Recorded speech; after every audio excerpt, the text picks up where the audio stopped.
Hey, Becca. So you're first on. Done. Got 15 minutes of ads. Boom,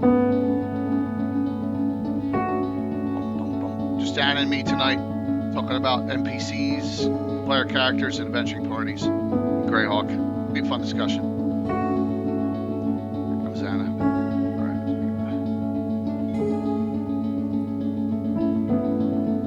All right.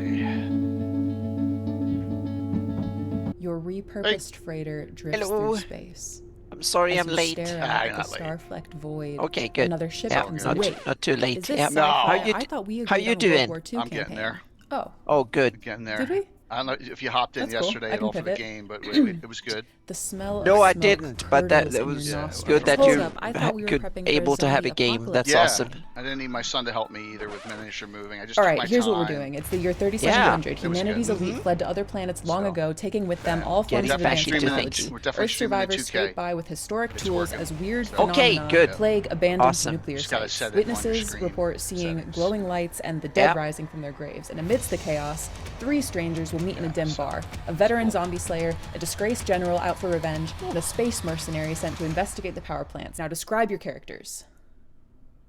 How did you do that? I have the right tools for the job. So,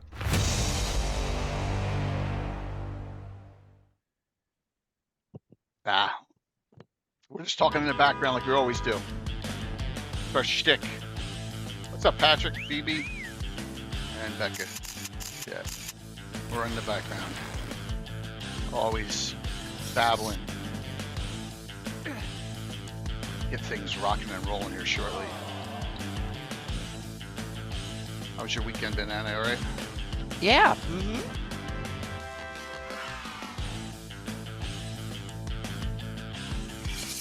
It's been good.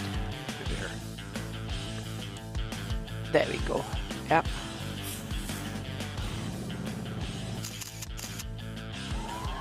So now I'm set up. All good.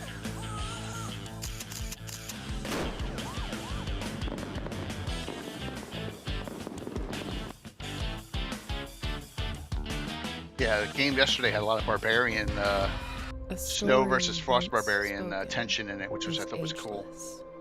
Oh wow. The Yeah. dungeon imagined Yep. without end. So, The Where was curious it set? are the ones Outside most Altamira. courageous. Okay, there you go. The tree that endures has to bend. there's a great From uncle of the king of the stillness snow the mad barbarians who was mage is turned to stirring. adventuring, and the From snow barbarians are countless looking for voices, his the final castle interment. takes shape. And of course, Ooh. Zagig will Coco's test character is the the frost enduring. barbarian, and she always Those likes causing, unlucky. yeah, so Will Mhm. never escape. Yep. that was fun. Definitely be a fun continuation on that one.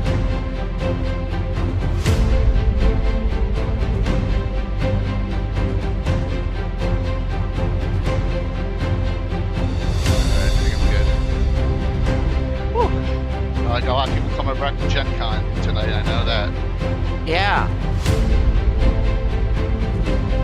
It'll be interesting to hear. I haven't watched. I realized I should catch up on YouTube and EN World and stuff. What's happening in Gen Con? I'll catch up on that after.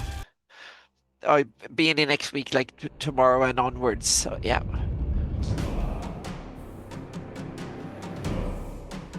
Yeah, Becca, that's been our shtick a long time. It's been just talking over the ads. My sponsors don't care. You hear some funny. Back in the day, when we had legends like Len Lecoq come on and stuff, Len would just talk incessantly, and so we're like, you know what? That's cool. That's what I'm And then you just press the exit button and yeah, disappear. yes, exactly. Yep. Yeah. Thanks, Phoebe. Hey, long shot, Frog, good, Dragger here. Good to see y'all.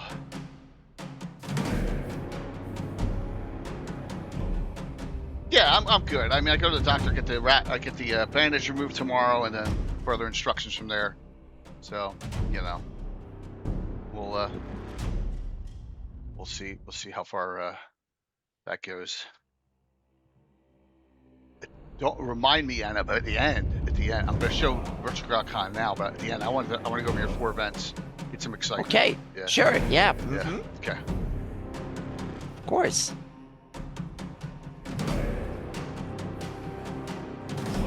Can people sign up yet? No, not till August 30th. Okay, there you go. Yeah. Yeah, because I looked at the events yesterday and I couldn't see no one signed up for anything. So No, that's no, why I not yet. assumed you couldn't do that yet. So yeah. Patrick, isn't 3 major surgeries in 9 months enough? I certainly hope so. Exactly. You know, No more surgery yeah. for Jay. Yep. No more. No more.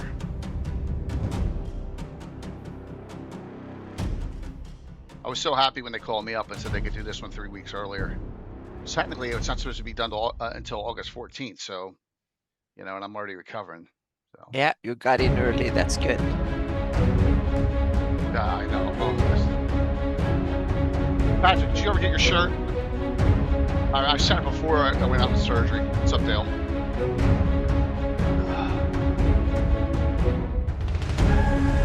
Both these hips are both these hips are, they're ceramic now, so they're supposed to last 10 years longer than the titanium ones. So, oh, good to hear, Dale.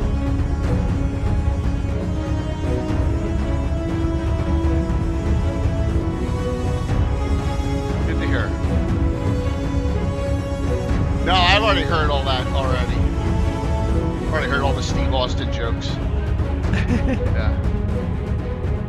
Not running anywhere near as fast as him or doing anything. No. Yeah, not happening. Oh, he's changing. Yeah. Other guests are noted. I don't think we're gonna have another guest. Normally someone will pop in, and I don't think that'll happen tonight. But you never know. Hey, Blue Joy.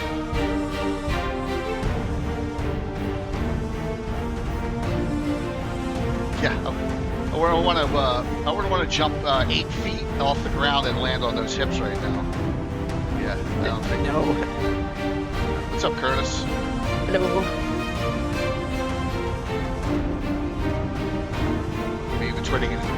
Be between sitting and standing a lot tonight, too. So.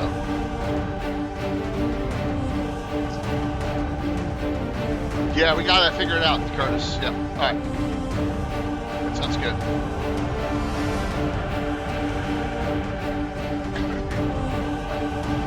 We're early. We're 7 minutes early. We'll use that time. Let's use that time. Hey. All right. Yep. First talk show back. 1 game back, 1 talk show back. So Yeah. it's only been 10 days since surgery. Yep. It's good to have you back. Thanks. I'm doing pretty good. Thank you all for all the concern and everyone that's reached out. I really appreciate it. 3's enough. I don't want to go through any more surgeries. Let me tell you, it's been a rough last 9 months, but I think the light's at the end of the tunnel finally here. So yeah, I'm worth something. So Dale, absolutely. All right. My brain just turned off. I got a lot of events set for the next 2 weeks. We'll get to them at the end, but let's get to, what's up, Gabriel? Let's get to RotoGradCon 6. All right. Events are in. We'll go over at the end. We're going to go over. Anna's got 4 great events in. All right. So we need some. Still need most of the streamers still are not in. I'm starting to get perturbed.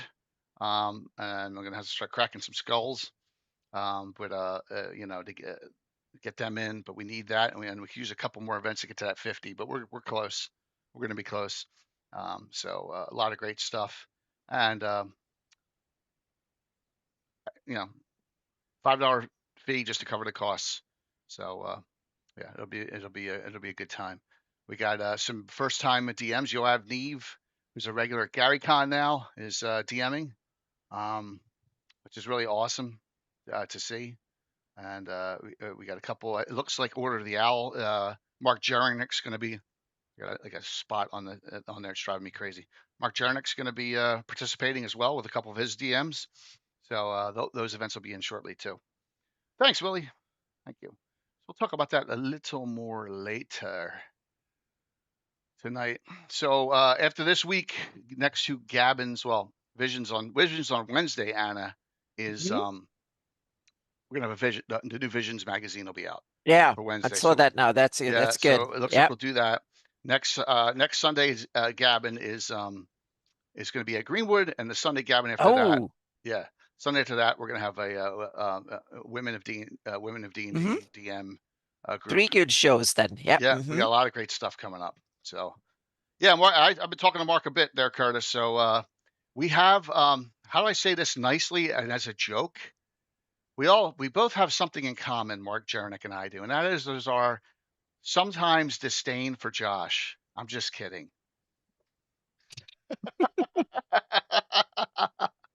Just a joke. Knowing how, I can't complain. All the Josh has treated me greatly at GaryCon, but just a real wanted to say that. So that's all me. That's funny. That's funny, Curtis. All right. So well, only was gone like week and a half, so we're back. My wife's like, you're going a little stir crazy, and you can walk pretty well, so why not get back into it? I'm like, okay. So okay, Anna. Here the Yeah. question for tonight's GREYHAWK talk. You want to DM somewhere. Oh, you can do all the all the campaigns set up and all these great tricks and all these great villains and all.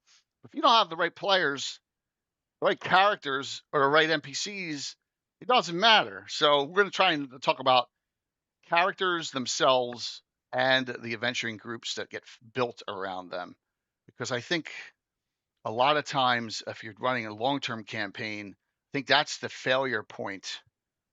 And I'm not saying that it's a failure of the DM. It could be the failure of real life stuff gets in the way. You lose 2 of your players, and now you're down to 2 or 3 players. Many things. Thanks, Barry. Many things can happen. Or you made it a little too hard and you killed off all your guys. I remember that happening on a Blue Box stream where John Birchfield planned all this stuff, and in the 3rd episode, everyone died. So yeah, How did he get out of that one? He didn't roll new I don't. characters. I think they went on to somewhere else. Yeah. He kind of knew he messed up a little bit, and yeah, and that can happen all the time with us DMs. Balance is a key. So Anna, why don't you talk about a little bit of like your evolution right now as a DM? For me, it's been first of all to get make my own toolbox, so to speak, make my own rules and to facilitate the way I want to run my game, so to speak, to have more fun at the table. And so far, it's been the players' reaction have been way more positive than I thought, because when we have and I don't think there is no right or wrong rule set. It's the right. I see the rule set as a tool. It's supposed to do the job, so to speak, to at the table, the job that you and the players wanted to do. And since the DM is kind of the key player, it's one of the players. All players are important, but the DM is even more important because the DM kind of prepare and makes the session happen, so to speak. The players are a little bit more interchangeable than the DM is to get that particular game going. But then comes the other bit after you had the tools, the right rule set. Then of course there's world building and stuff, but characters are after the DM, the players and what they play are the second most important part, so to speak. And I also think that that's the other key bit in the rule set is what the characters can do and what they can't do and how they can do it. Absolutely. And stuff. So there's a lot of aspects to this, but the characters are also if you compare it to a movie or whatever, they are the protagonists of the story. And the DM plays everybody else, which I think is important to note. So yeah. Usually. Yeah, because exactly. Usually. Because if we have Curtis playing the legendary Fritz Winchester in my campaign, he's the anti-hero playing with the protagonists. Yeah. And also nowadays what I've done is that in my latest sessions that I've run in my Hawk Tales playtest, I basically just statted out NPCs or like non-player characters and let the players play them. So there's, in that sense, in my Shieldlands campaigns as it's run now, there is no difference between player characters and NPCs in that sense that the good aligned NPCs, any of them can be a player character. I say good aligned because so far I haven't put in any dubious Yeah. NPCs as player characters, but that might happen too. If I find the right player and the right scenario and stuff and the right setting, that might happen because there's nothing that tells that it's absolutely wrong. It's just a matter of the right party with the right players and all that, Okay. and the right story. Yeah. So, you notice scrolling through, I went a little different direction. Normally, if we do a group, adventuring group one, I show a lot of the miniatures. Thanks, thanks, Patrick. I show a lot of the miniatures that are for the groups. I have them here, but I'm showing the actual groups from cons, and I didn't put the page ones in. I mostly Gary Con in here just to show that, you know, there's the group. My groups have evolved, I guess would be the right word. But here, this will placate Curtis because I did find this. This is what happens when you can't walk. This is before surgery number 1 on the hips. There you go. Yes. That's what happens when you race at Gary Con on yeah. Yeah. Successfully or unsuccessfully. Yeah. So I wanted to share that. Share that one. That's early. I think that's Tuesday. That was early. Oh yeah. Yeah. Oh my God, I have the same shirt on. Wow. The ironies. So yeah, really cool. I'll be showing some other really good pics, and specifically going there with those. So, yeah. See, there you go, Moose. Because I remember that game of John's. The party split 3 ways out of 5 players to attack. Yeah, monsters on different levels of a castle. They didn't have a chance, but saw nothing. Yeah, you remember that, Moose. I remembered it too. I just didn't remember the details. But thanks. Yeah. So. Yeah, well, I was on actual GaryCon business too, Curtis. Come on. You got to say that at least for me, right? It's some kind. Whether it's good business or not business, it's business. So, yeah. So, alrighty. Where do you start? Let's just do an example. Okay. How about that? How about that? Why don't we do this? We'll go outside of the box here. How's that sound? Alrighty. I'm about to sit. I'm gonna go up and down the whole time. So, we got our map here. And we're going to go. Hey, D, good to see you. See you in 2 weeks as well. And I already got your shout out in here, so I can hit that up with 30 pages of shout outs. Holy jeez. There we go. I got yours good already. So, well, thanks, Moose. Hype it up. Hype it up. All right. Thank you. Let me lower the camera now. Should auto adjust. The wonders of camera angles and things like that. So just give me a sec here if you don't mind. Can't open it or close it. I think I can shift it like that. It's not shifting. I'll just throw it like that. It should stay. Okay. Right. Thanks, Wolf. So let's start in Greyhawk City. First time you've ever DM'd there, for example. Well, where the hell do I start, right? Would be question number 1. So you're going to go get your free City Grok box set. Thanks, Patrick. Thank you all. One of the greatest publications ever. And we're just going to bring that up because I know I had that up from last week. And when this came out, we had not gone into Greyhawk and done a lot of adventuring there. You know, we were still a little hesitant in our Greyhawk City adventuring, right? Because Altamira wasn't. It was built, but it was built all just on paper. It wasn't any. I had that. Remember, Anna, I had to circle. My map was a stinking circle, right? So, and now, of course, I can't find what I'm looking for. Damn it. I'm a little off. I apologize. Let me check this right here. Oh, here it is. I was in the wrong thing. My bad. Okay. All right. There we go. All righty. Yeah, City GREYHAWK box set, and we may talk about this during Virtual GrowdCon at the end of. We may do our top reference guide books at the end of the Ask the Experts, Anna. We may attempt to do that. I think that may be a good time to. I can zoom myself in there. There we go. Through this, there's so many things. I mean, there's a plethora of places you can start, right? You can go into. You want to do a Thieves Guild thing. You want to do, going out into the Cairn Hills. You want to go into the, into the swamps. You want to be trading, whatever. But from there, you got to decide like how am I going to build a group? What's the most important thing about? All right, say you have 5 players, right? What's the most important thing, Anna? All right, so let's see what you'd say. You want to start an adventure in a Free City GREYHAWK.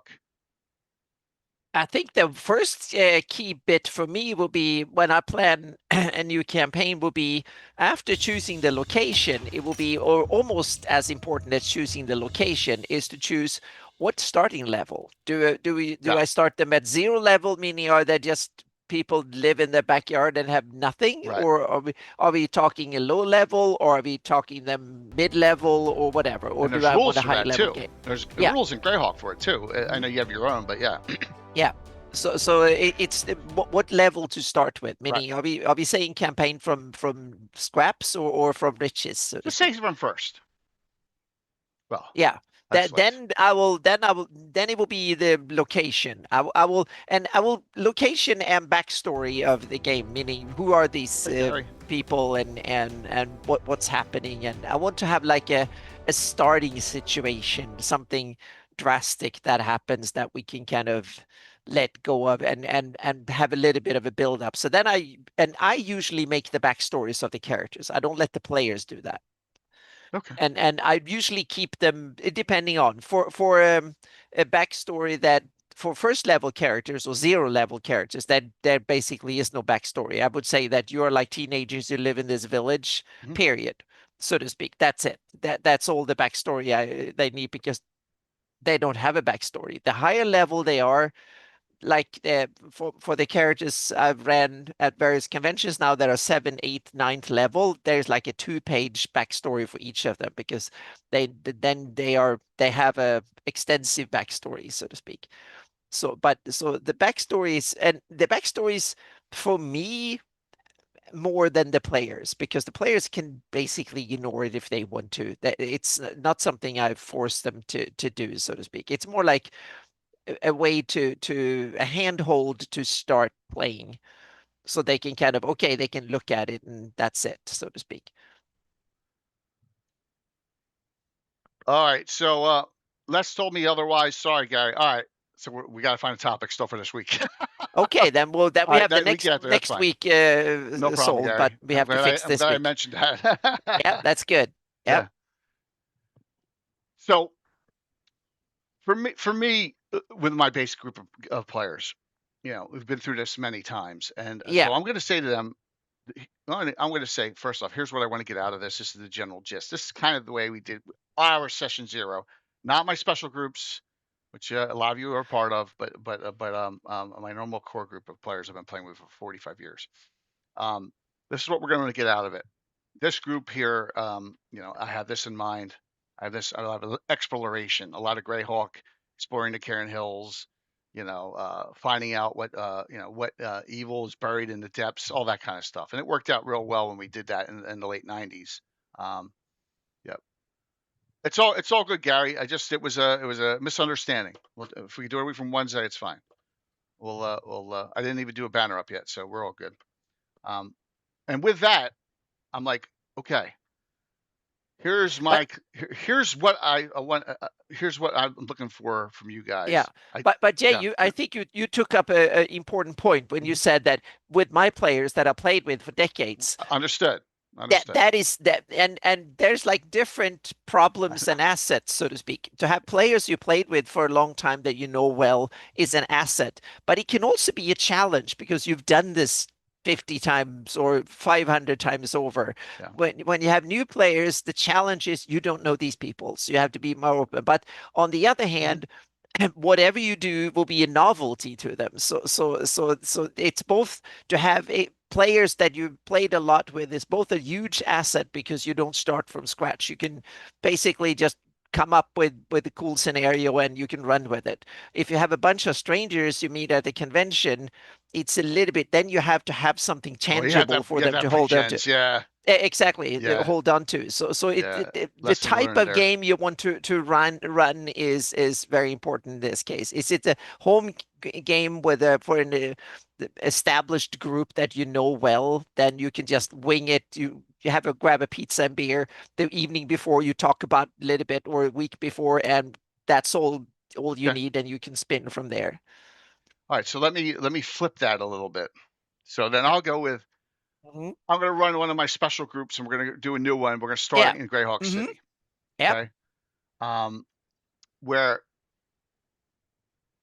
and we all know I don't have the same. Rarely do I have the same 5 to 6 players every time that group gets together play. No, that's kind of you of the part of Yeah. the point. It is a special group that Yeah. might be special for the occasion. Yeah. So when I get with them, and normally I've been doing a lot of these live stream session zeros, but like for example, I was pressed for time for yesterday's game, and D was nice enough to come on. It was just Zoom. We talked directly, and then I showed her the list. I'm like, well, there's like 40 some classes, and but we went over. We were right to a priestess, especially priestess of Merland.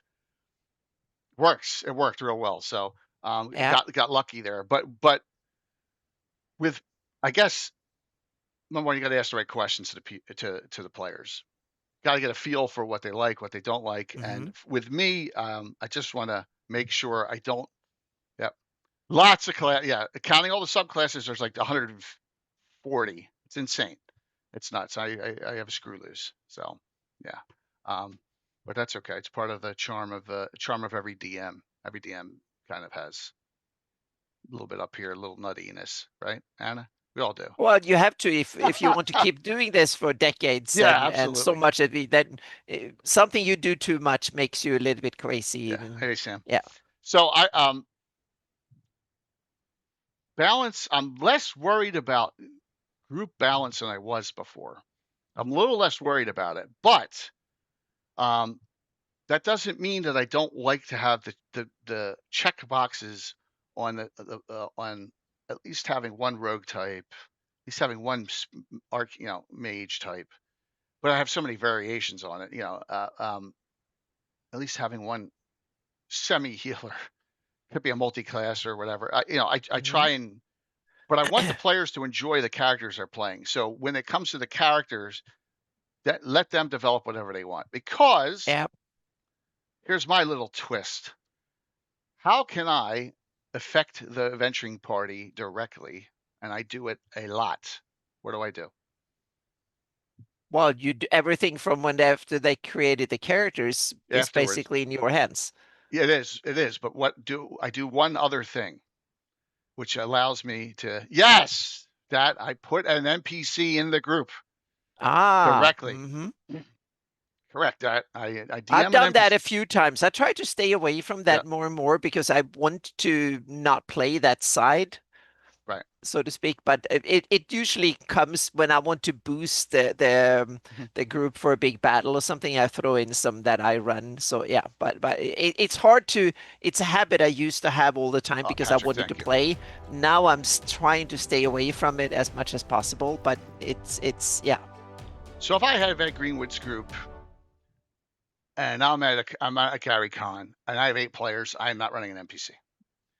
No, But you don't have to. but if I'm at Gary Con at our wedding event, I had to run Emerson Winchester the fourth because he was one of the Hmm. characters getting married. So I Yeah. had to have him in the group. No matter how many players we had. It's just one of those little fun nuances here. Let me see if here we go. Look at this group. Oh my God, look at these vagabonds, right? Yeah. So look, and even Courtney has got for Elazir's got her veil on even. So that's really funny. Hey, what's up there? Ed is his own NPC. That is so true.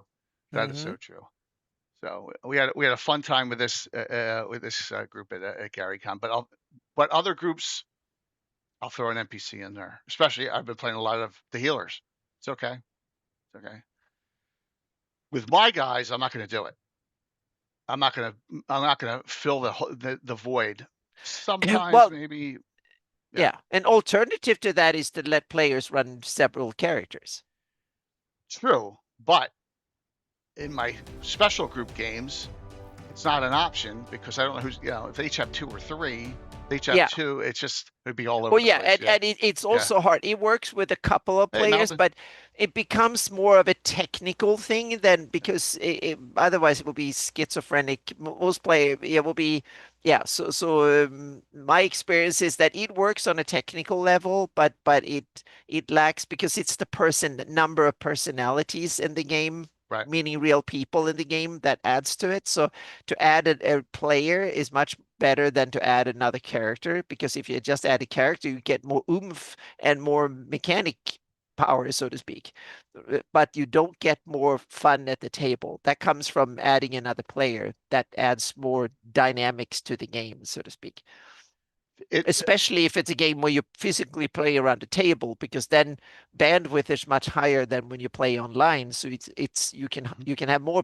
My experience, you can have more players around a physical table than you should have or can have functionally well in a Zoom or Discord or something. not counting the joust because that's a Oh yeah, one-on-one but thing, but in an those are RP special. event, Those are yeah, shows as much yeah, as games in that yeah. sense. In an RP event, um, this is 8 players and me with an NPC. This is Yeah. 9. Hmm. That is a lot, and this is at the live at the Yeah. table. I didn't live stream this game. Um, and I'm not going to live stream. I'm more worried about enjoying being a DM at these Hmm. cons. Like I said, I'll live stream the talks we do, the seminars. So thanks, Greg. I'm getting there. It's just a matter of time, working through the pain. All right. With that, you get your group together. How many out there have had this happen? Um, Someone is playing a character and they played the character 2 or 3 sessions and they're like, no, I'm not feeling it with this character. Hmm. Have you had that happen? I think almost if you played for a while, every player gets that. I've even had it happen in my games. Yeah, Yeah. yeah. So gotta have a little flexibility with that too, right? And that takes it to a spot where you're thinking, well, I don't know. We're into this story. Well, you got to forget about that. You got to figure out a way to move in a character, move out of. You don't want someone playing Yeah. something they're not That enjoying. was one of Yeah. one of the reasons I wanted to go classless in Hawktail rules because I wanted the character to develop in the direction that the player wanted and not predetermined at the beginning, so to speak. So I Yeah. wanted the character to be fluid in what they could learn and how they developed. So the story and the player's desires should be the guiding what the player wants to play and what the story Right. forces it, so to speak. It's a tug of war between the player and the story. Now, with another thing you said about background, and you're doing a lot of development. I'm really because a lot of people that are playing in my games, especially the special event games, are new to Greyhawk, and they don't know Yeah. anything. So Exactly. Yeah. I am directing them to Oh where the yeah. background's going, Yeah. And we and then also they can have to develop from there. acknowledge that background is a modern day thing. Player character backgrounds were not really that big of a thing in old school. I can't Very remember. small. They was not in the rules or anything in first edition or any of that stuff. Now it's becoming formalized. You pick a background, it gives you some feat or skill or some other mechanical thing, and the character is supposed to have a background. But to me, it depends. If you start zero first level, you don't have hardly any background at all. You're not the Right. first level character in my games haven't been a warrior or anything like that. you you haven't seen you haven't been Right. to training camp if you're a first level. I would say that in my games, my campaign, the average frontline soldier is like third to fifth level. that's when you're battle ready. When you're like 3rd level, before then, Okay. no army will send you out there unless they necessarily have to, so to speak, for self-defense, because they want you to survive the long run. So a professional soldier will probably be 4th, 5th level. That's up to maybe 8 or so. That will be a professional soldier, meaning someone who can take on 20 villagers and survive. That's kind of the goal of a professional soldier, or someone who's served and actively serve in some lord's herd or something like that. He's or serving as a many. I would have someone serve lowest ranks in the shield order of the shield, for instance. You have to be 5th, 6th level before you even be considered So you for were that. Yeah, okay. All right, that yeah. makes sense. Mm-hmm. That makes sense. For So me, so I use yeah. that sixth. I use sixth. I use sixth level for all Yeah. knighthoods. It just makes it Mm-hmm. easy. Oh yeah, yes. So For somewhere yeah. around that you will be, and then you'll be knighted at like 8th to 10th level or something like that, depending on, so to speak. So you will be a squire to a knight at like 5th, 6th level or something like that. You can be formally into the, but you can be like a grunt soldier at 3rd level, the lowest, so to speak. That you're like you're 2nd level when you arrive at boot camp. The first week at boot camp, you go from like, you may be 1st level when you decide to join, and or when they forced you into boot camp, and then you're like 3rd level after boot camp, and then they send you out to watch a battle and have training close to it, so you kind of eased out into it, and then you're 4th, 5th level, then you're ready to be at the front and meet some orcs or goblins or whatever, because otherwise some hobgoblin would just slaughter you outright. So that's but that's me, yeah. But Okay. village guards and stuff in small villages might be a 1st or 2nd level. But and the same thing in a big city. Someone who's guard at the gate who to collect taxes or something, those people with helmet and a spear, they might just be 1st level because they're just hired there to collect money and look like that. But if you mess with them, someone with 6th, 7th, 8th level will come in and butcher you up, so to speak. So they have better backups. But small villagers or villages probably don't have it. So it depends. Sorry, I'm once again. No. I Yeah. cannot find the right Earth Yeah, Journal. be fair fun. Oh, That's another very important point. The yep, sweet spot for a game that is both built into the rule set to some degree, but I also think it's part of the play style, what you want out of the game, etc. yep. So in my opinion, a well-run campaign is fun from 0 level up to, in the best of times, 12 or so. Then they have a hard time that making sense anymore. And that was one of my key bits in Hawk Tales, to try and broaden the sweet spot. I haven't run any higher than 12th level yet, so that's one of the things I need to stress test in my 2nd alpha. I'm going to make a bunch of pre-gens, and we talk about that later in this show, coming up a virtual GREYHAWK on. I will make a bunch of pre-gens that are high level to see if that level of play. So because that might need to be adjusted, so to speak. Okay, I found it finally. All right. Can't believe that. Some backgrounds for flavoring. Yeah. So Yeah, I like a little mix of backgrounds now. Like, let's talk about all the special groups. I yeah, like mixes of backgrounds. I like linking characters that may not be adventuring together. Um, for example, Star's first character, her Ranger Madge Narina, is the younger sister of Elazira, Courtney's character, who got married at Gary Con, who's playing up, and she's 9th level now. And so I got that connection, you know. I try, because I have so many characters in my game, it's easy. It's easy for me to do, you know? mm-hmm. And so what the point I'm trying to make here is build up to that. And I want to show you an example of what I did in Greyhawk, and I've shown this a couple times before, but this is Earth Journal 29. All right, and just That's a good point too, Draga. Here, I got rid of classes, but I kept levels. But I toyed yeah, with the idea of no, getting rid of levels too. But no, I like levels. Yeah, right. So Becca, my games, God, I don't want to sound arrogant here. I am the prototypical oldest running West Marches style game in existence. Yeah.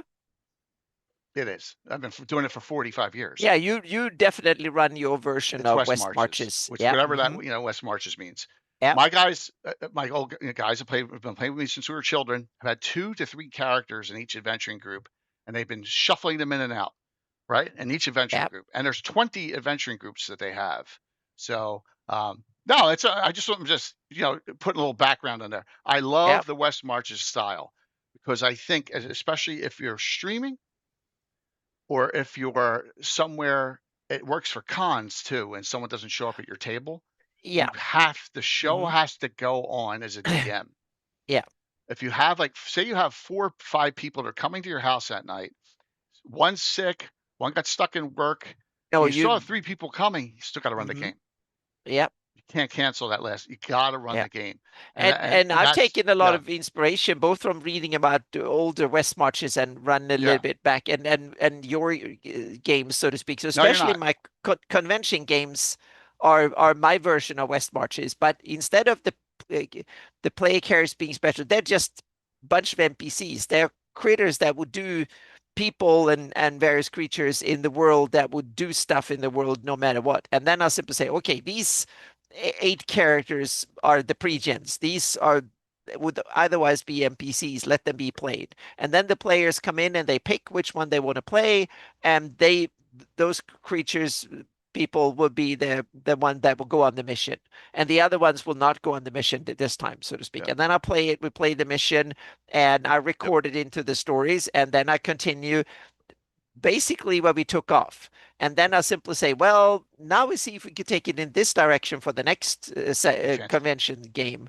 And then I just take, okay, we take these characters or we take some other pre-gens, and then the players select and we go on that one. But it might vary because sometimes we might run for high level, sometimes low level or in between. So yeah.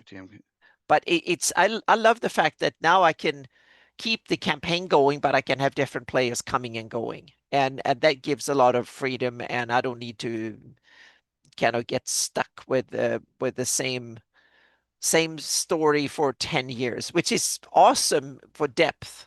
But the problem is that also means that you have the players need to come back every whatever weeks, and if you have some gone, so I want to have some sort of sweet spot between a true West Marches and a long-term campaign. I want to see if there's, I want to work something in between there, so to speak. Yeah, it will look some ways similar to your game, Jay, in some ways very different. But I'm definitely learned from all the cool game DMs I've met and played with and stuff the last decade. So I've learned more about different versions of how to run the game lately, both from real world conventions, streamers, and all sorts of stuff. So I try to incorporate that and see how can I learn from all this cool stuff that I've seen and been part of. So I had the pleasure of playing it. Yeah. And there is a lot of DMs to learn from. Yeah. No two DMs are the same. Right? Exactly. You can learn and also learn from the ones you don't like. Learn from them too. That's the other thing. Meaning, even a bad game can teach you a lot, so to speak. That's true. Even when you didn't like the game, it teach you that you didn't like that game. Every other player around the table might have loved it, but it wasn't for you, and that also teach you something. That okay, then yeah. So let's just reiterate this: the West Marches style. And I put this in chat. Oh yeah, that's a good. We need to explain the style that because, itself is you're in it's a same. I'm gonna use. Hey Eric, what's going on? Thanks, man. Thank you for all the raids. Really appreciate it. There is a difference. There's a term difference a lot of people don't get that I get slammed on. That an adventure path is not a campaign. Okay, it's not. Adventure path is what most people do. Campaign is its setting. It's the setting that everyone's adventuring in.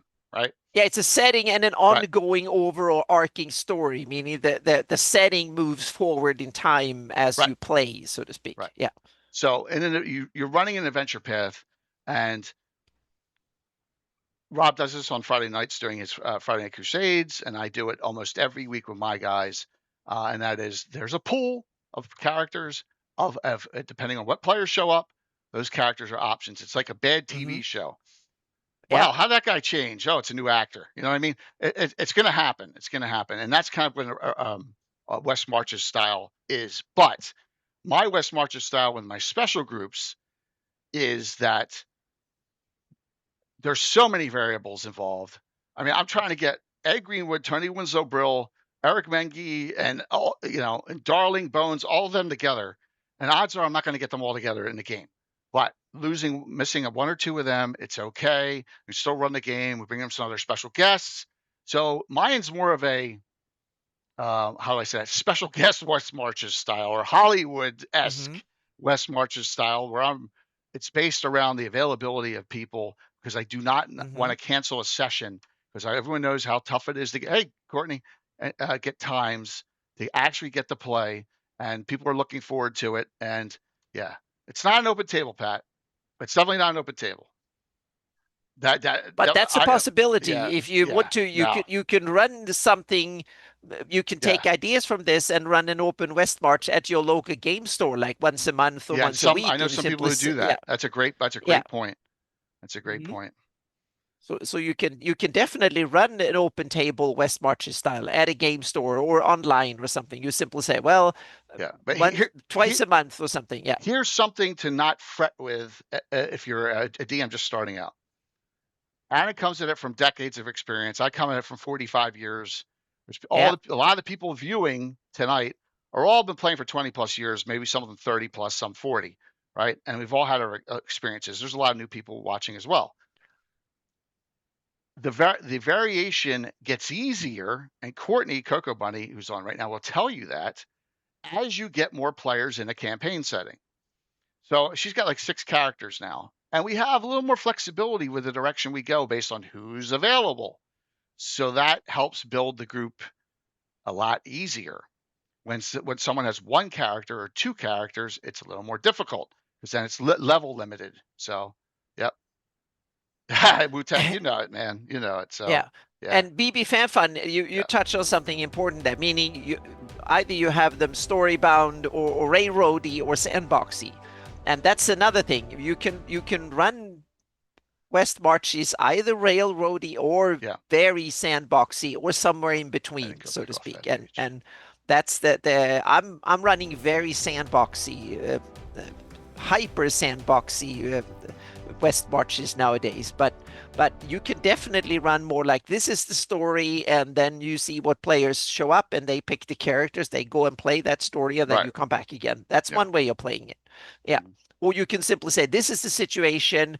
These are the characters that are here in that situation. The players come in and they say they have 10 characters previous to pick from, and they pick their 6 players and they pick these 6 characters, and they handle that situation then and there and decide what to do with it. You, as a DM, you write down the outcome of that story and which characters survive and all of that. And then you simply decide, when we do the next session, things have moved forward 12 hours. The people have recovered a little bit, and then you take the action from there. But you can also say, at the same time, something else happens 100 miles over at some other keep. There's some other happening, and you run that one. And that builds another little part of your sandbox. So you can pick it. That means that in my sandbox game, time advances very, very slowly, because you play through basically every second of it. So time advances, meaning in 5 years, I've advanced 6 months in my game. In that's 5 years of that's game, 6 months. Yeah. That's in campaign time. Getting stuff over my screen. All right, I'm going to watch this. I'm going to show you exactly what I'm talking about here. So Courtney Coco Bunny is on. I want you to name for me the core members of Nuclear Meat and put them down in chat. I want to see what she comes up with. Who is the core members of Nuclear Meat? And then we'll see. I know it's the worst named adventuring group in all of history. We already had that vote. So, but yeah, I always wanted to run 2 parties at the same place at the same time. Yeah. Yes, I did. Sorry. No, go ahead. I was going to say Pat 66 leveling. Yes, that is a problem, and I think that's something we should discuss in a minute here. So yeah, thank you. All right, so Gary, we ran in 1987 when finally it was 86 or it was 86 to start. Temple of Elemental Evil finally came out. I had two groups. I had two separate groups running, foraying in post Nulb in the temple. And they kind of were staying away from each other because they were doing separate forays. Because one had broken one of the chain gates. We won't talk about what that does, and went in on the side and may not have known the other one was there. We had two separate groups running in. It was really interesting. It was a blast in that one. Yeah, at the same exact time. Yeah. Now, who are the characters in yeah? Just you can name the characters, Courtney. Just throw out some characters that are nuclear meat. Who you think the core members of nuclear meat are right now? I'm just curious what she says. So to give you the example, it's West Marches because there could be 3, there could be 5, there could be 7. She could name 8. You know, Yeah. it's just on her perspective on who the actual characters are that are going in, or the regulars in that group.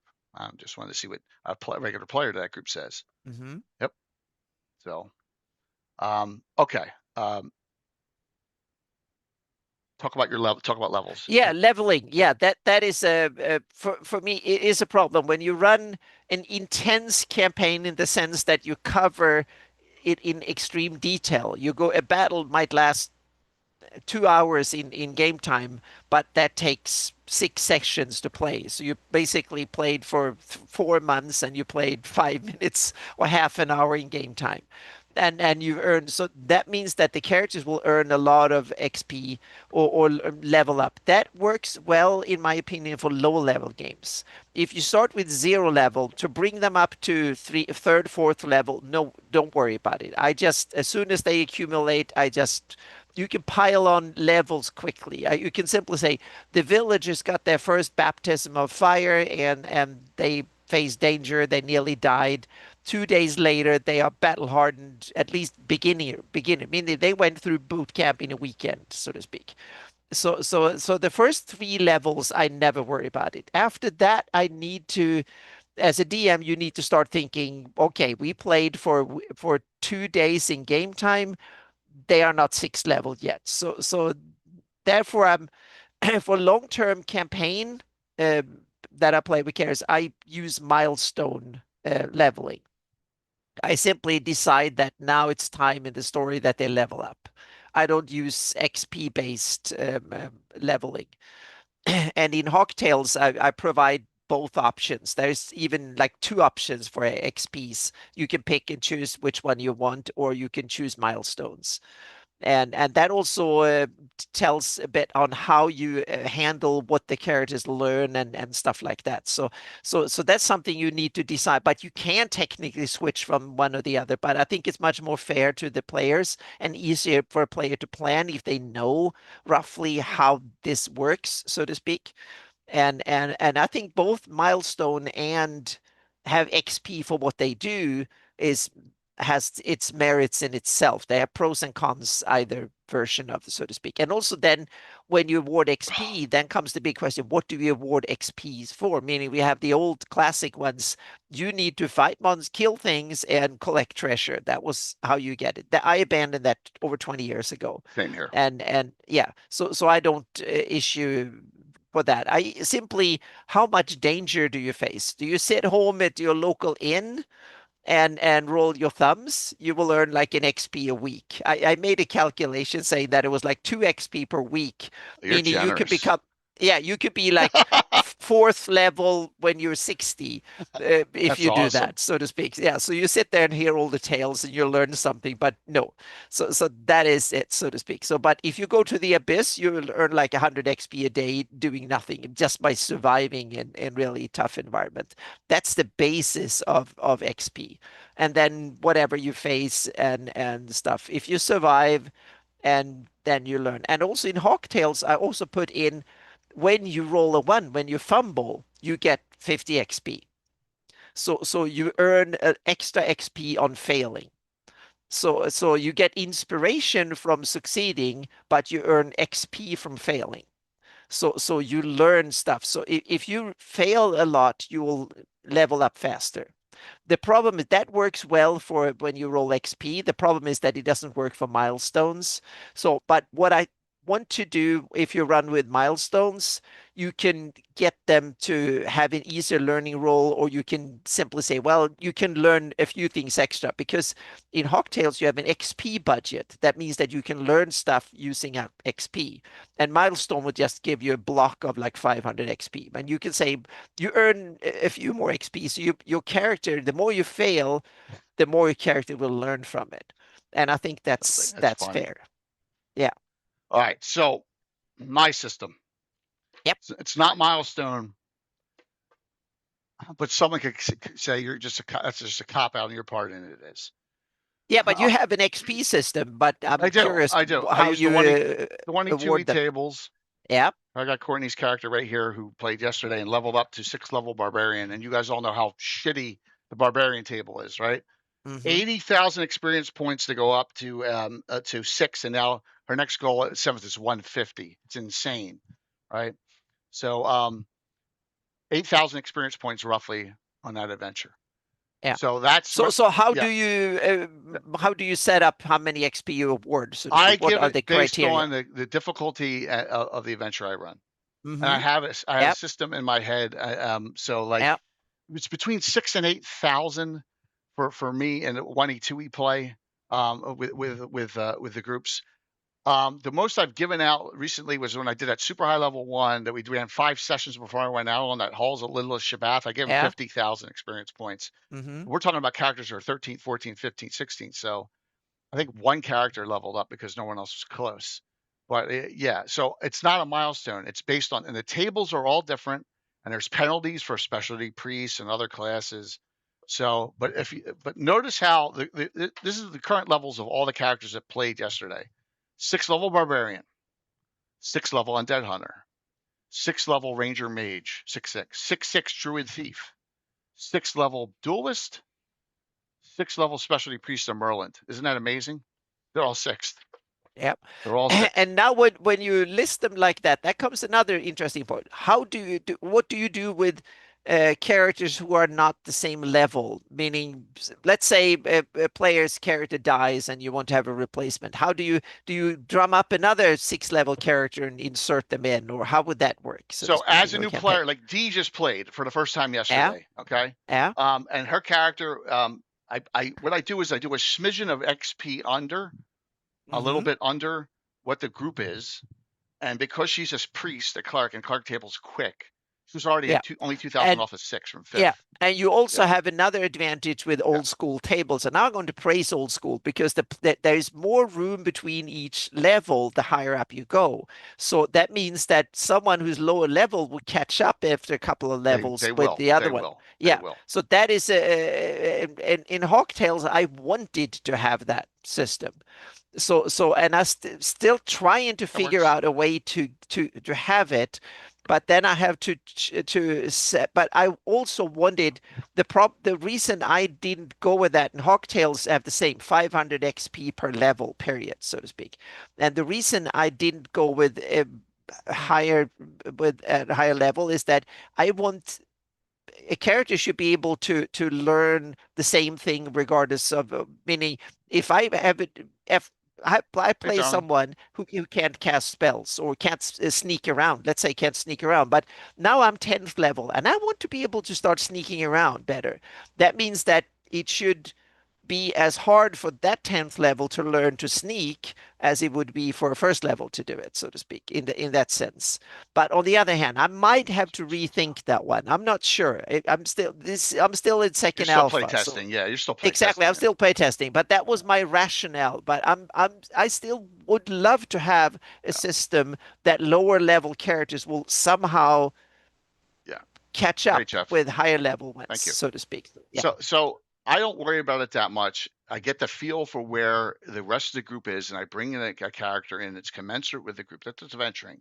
It may be a level below, but it's not going to be super detrimental to No. them as a player. Yeah. And that's what you got to do. You don't want to throw someone in there. You don't want to throw a 5th level character in with a bunch of 8s. You just don't want to do that.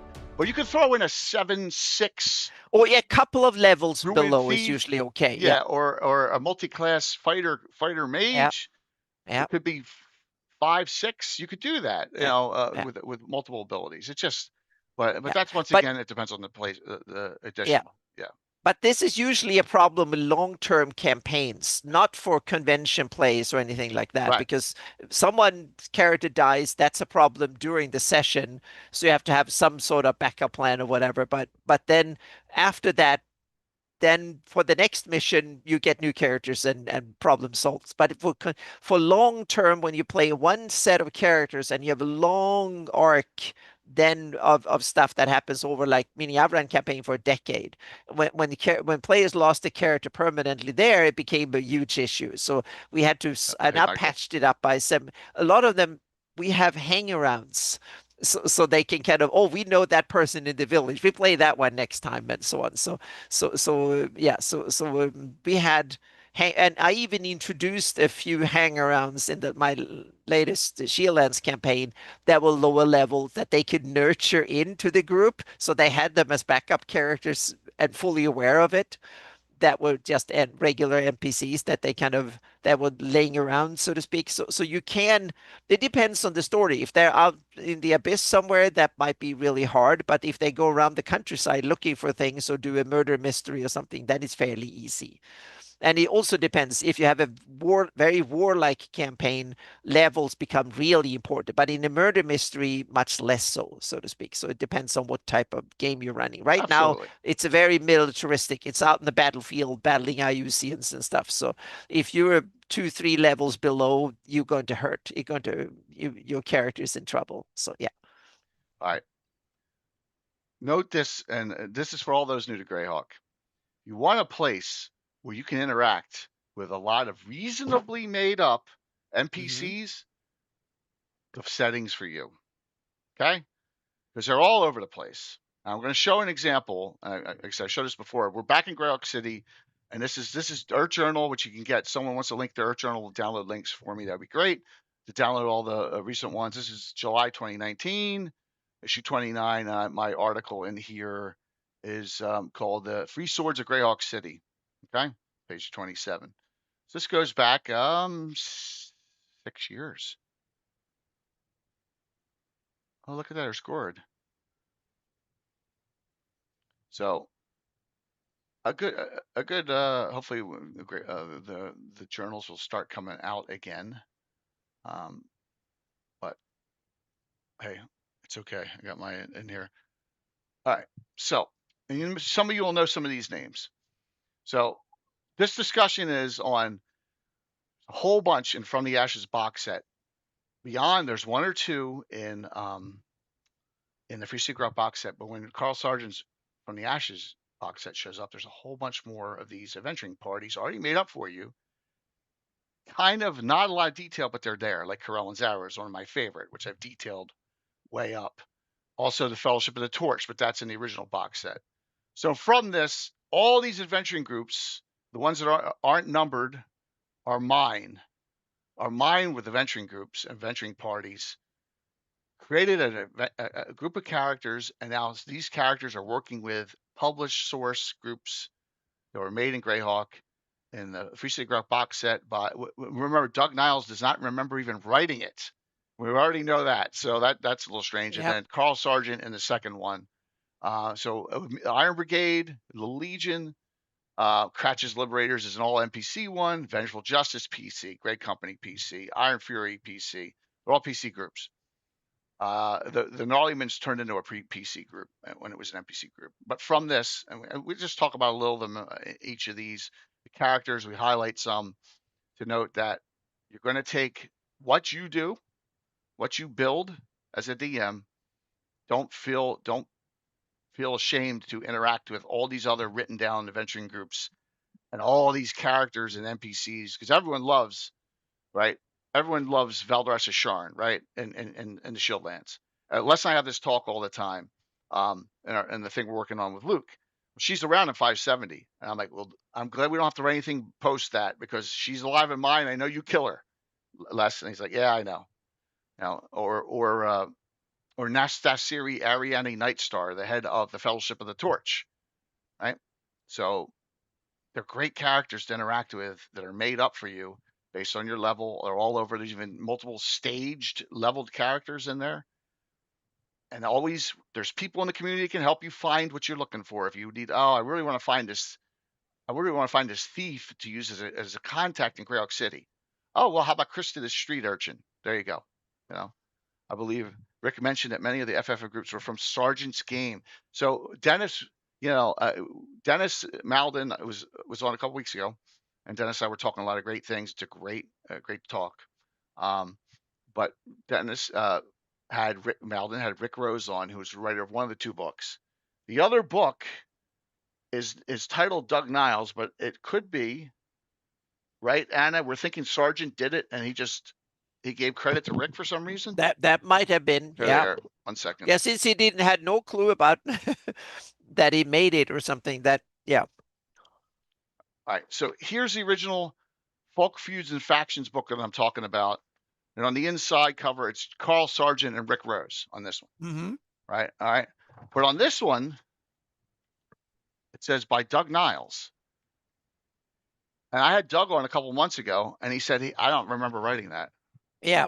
So it might have been that he edited it or something, or was credited it for something he but made thank you, it. Malden, for confirming that. Yeah.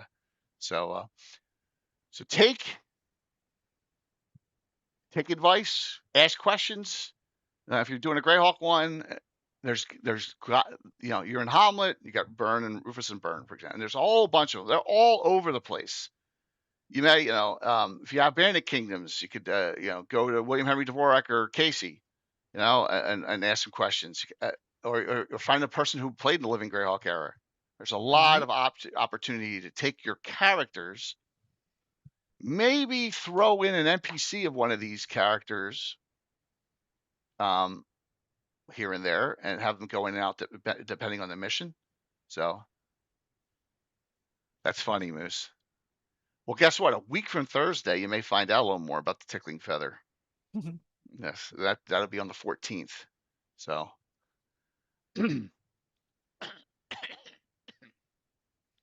okay, this is a tough trivia question. In GREYHAWK, give me the top NPC that has basically been converted to a playable NPC by me out of all of them, which someone that I use a lot. It could be an NPC in a venturing party.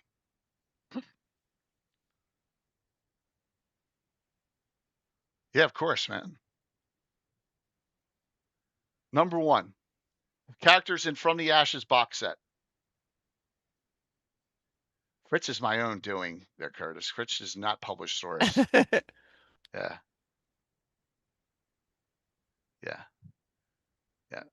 This character is Wild Coast. That's too long to say, Dale. Are you kidding me? Fritz will never remember that. Yeah. Oh, wow. I thought you guys would know. It's okay. No, I don't. All right. That's okay. Let me see if I can We failed the trivia test. Mm-hmm. Bill would have gotten it if he was on, or some of the others. All right. So give me 1 sec here. Dun, dun, dun, dun. Sometimes a character just draws at you, and you find someone that is like, wow, this is perfect for my game. All right, let me go to From the Ashes.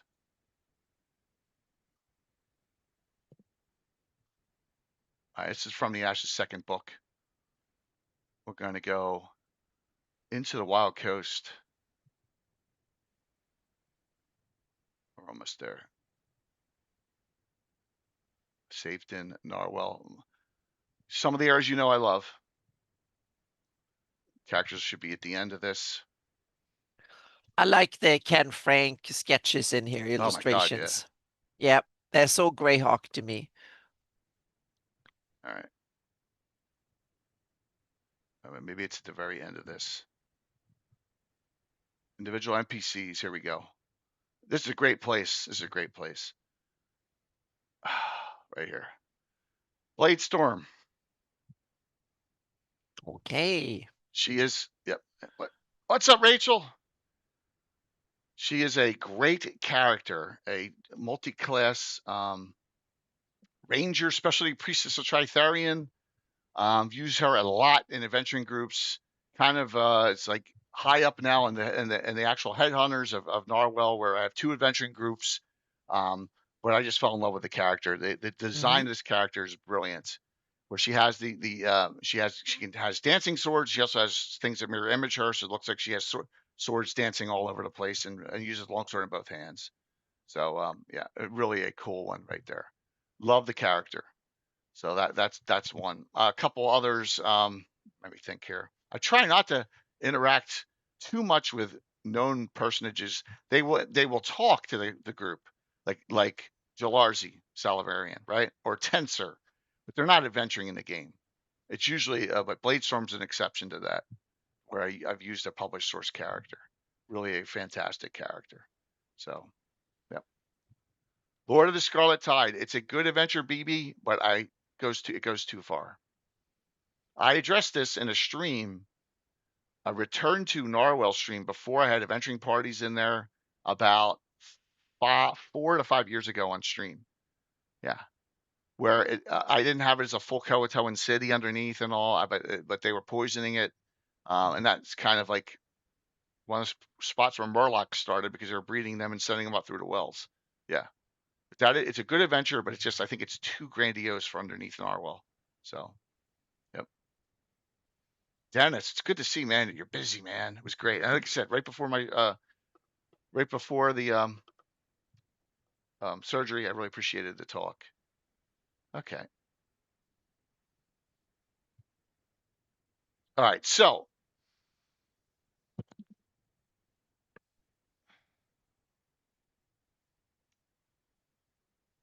what do you do?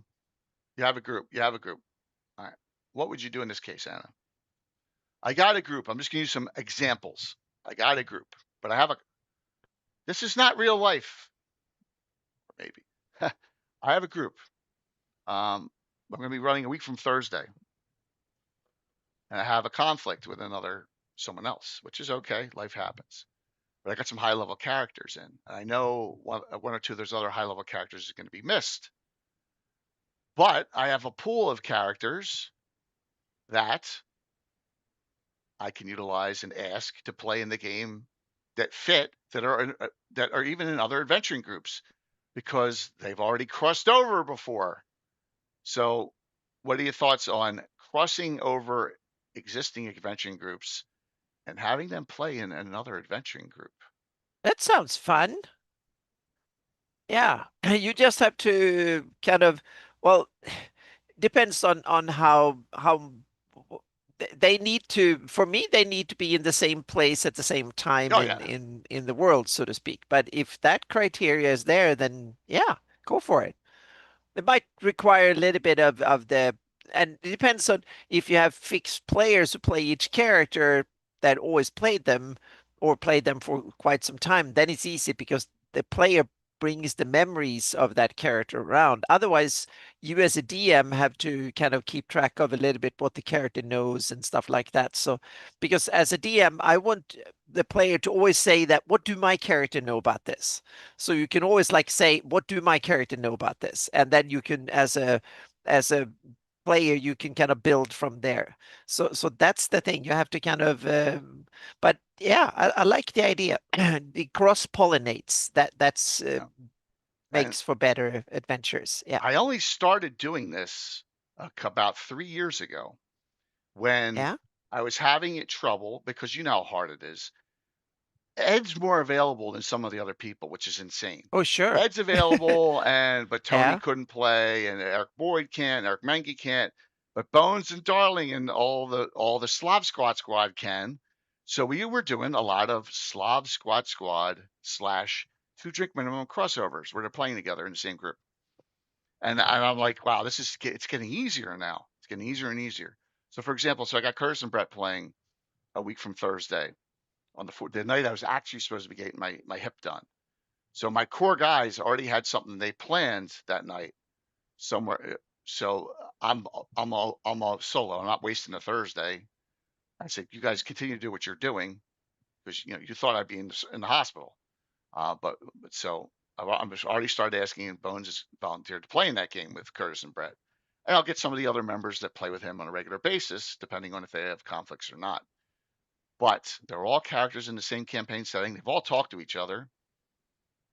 I'm even thinking about asking Ed to play that night. I think he'd do it too if he's free. So we'll see. We'll see about that, Curtis, right? Yeah. Yeah. Yeah. Fritz will play with anyone, but will ID new people to avoid, familiar relation. Yes. Yes, he will.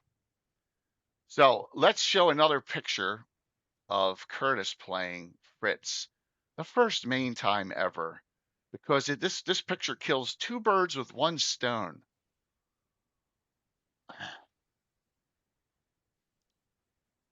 Because not only is he in it and Brett are in it, and Anna's standing watching us play during Founders and Mm-hmm. Legends, but Yeah. sitting right next to me is who, Curtis? There we go.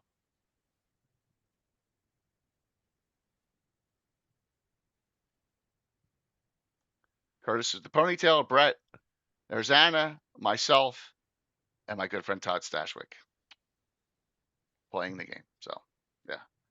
At Founders and Legends, what a time. And this is one of the first times, everyone's talking about the Fritz persona and the legend. It started here in this adventure at Thariston. Yes. Yeah. So I was talking to Todd yesterday a little bit. He's back from London. That's funny, Jeff. He's back from he's finished filming the new Vision series coming out. So he's done. But let me see. Another picture from the other day 3. There's Yoav, who's DMing at Virtual GreyHawk this year. There you go. There's a Tower of Gygax shirt on there from. You got the sunglasses on there, Curtis. And there's Brett. Yeah, Yeah. fun time. It was a blast. Yeah, we had a blast at those. So I got a limited number of pictures out. Oh, that's a different one from a different angle of the top with Todd. So fun times. Someday. Yeah, Dennis, you got to get to Gary Con, man. You got to get to Gary Con. Next year. Next year's the year, man. Mm-hmm. Next year's the year. That would Yes, be so that's awesome. Yeah. Yeah. Dude, that was 2 weekends, never again. Never fricking again, man. It was that was just tough when it that was was like a 2-week vacation that was or a convention going on for 12 yeah, days straight for me, yeah. Oh setting my it up, and God. oh God, Yeah, that was tough. But it was awesome fun to have done it once, yeah. to basically have been at the gaming convention for over a week. That was like nearly 2 weeks. That was like, wow. My problem was the Wednesday night of starting week 2, and I got so blitzed and I did not have that happen to me last year. I said no, I couldn't do it last year. But yeah, man, that was bad. All right, so back onto the topic here. Some things that you can do. So, say you're adventuring in the Hamlet or Saltmarsh or Lane or wherever there's a low level setting already set for you. There is no problem with and Hamlet's a good one to do. Let me see if I can just throw up a Hamlet real quick. Some ideas for hitting it up. Um, smack dab new here.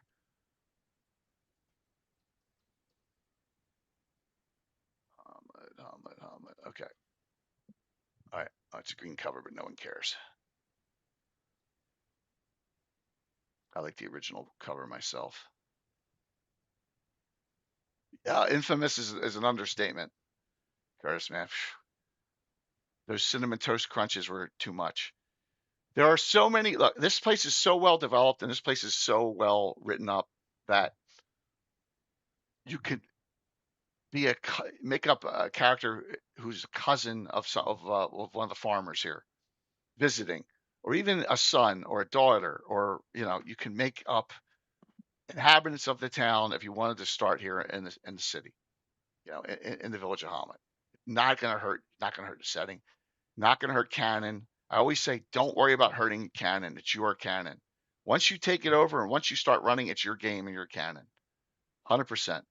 You know, don't worry about that.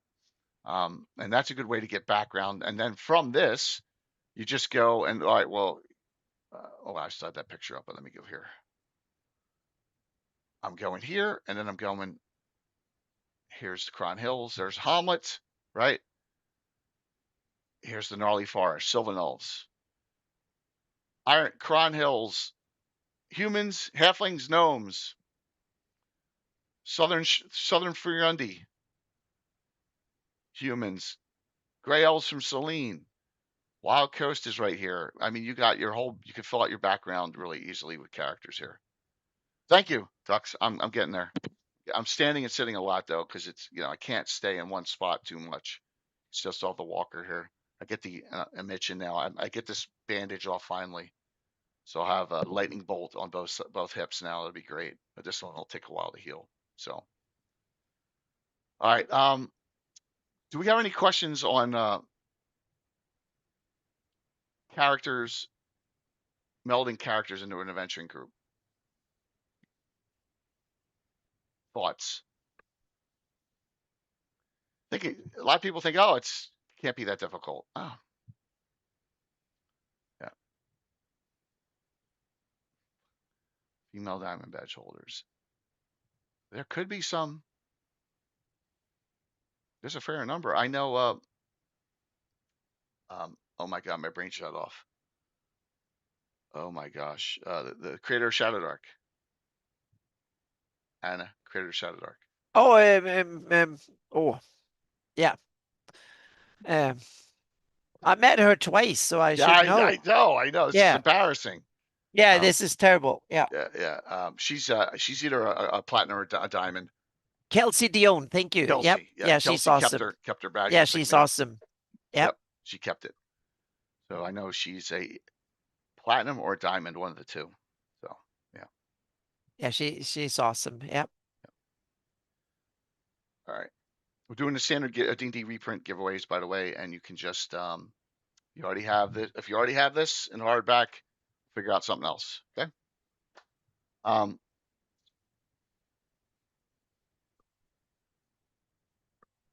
Oh yeah. Okay. Cool. That's awesome. Hey, Star. All right.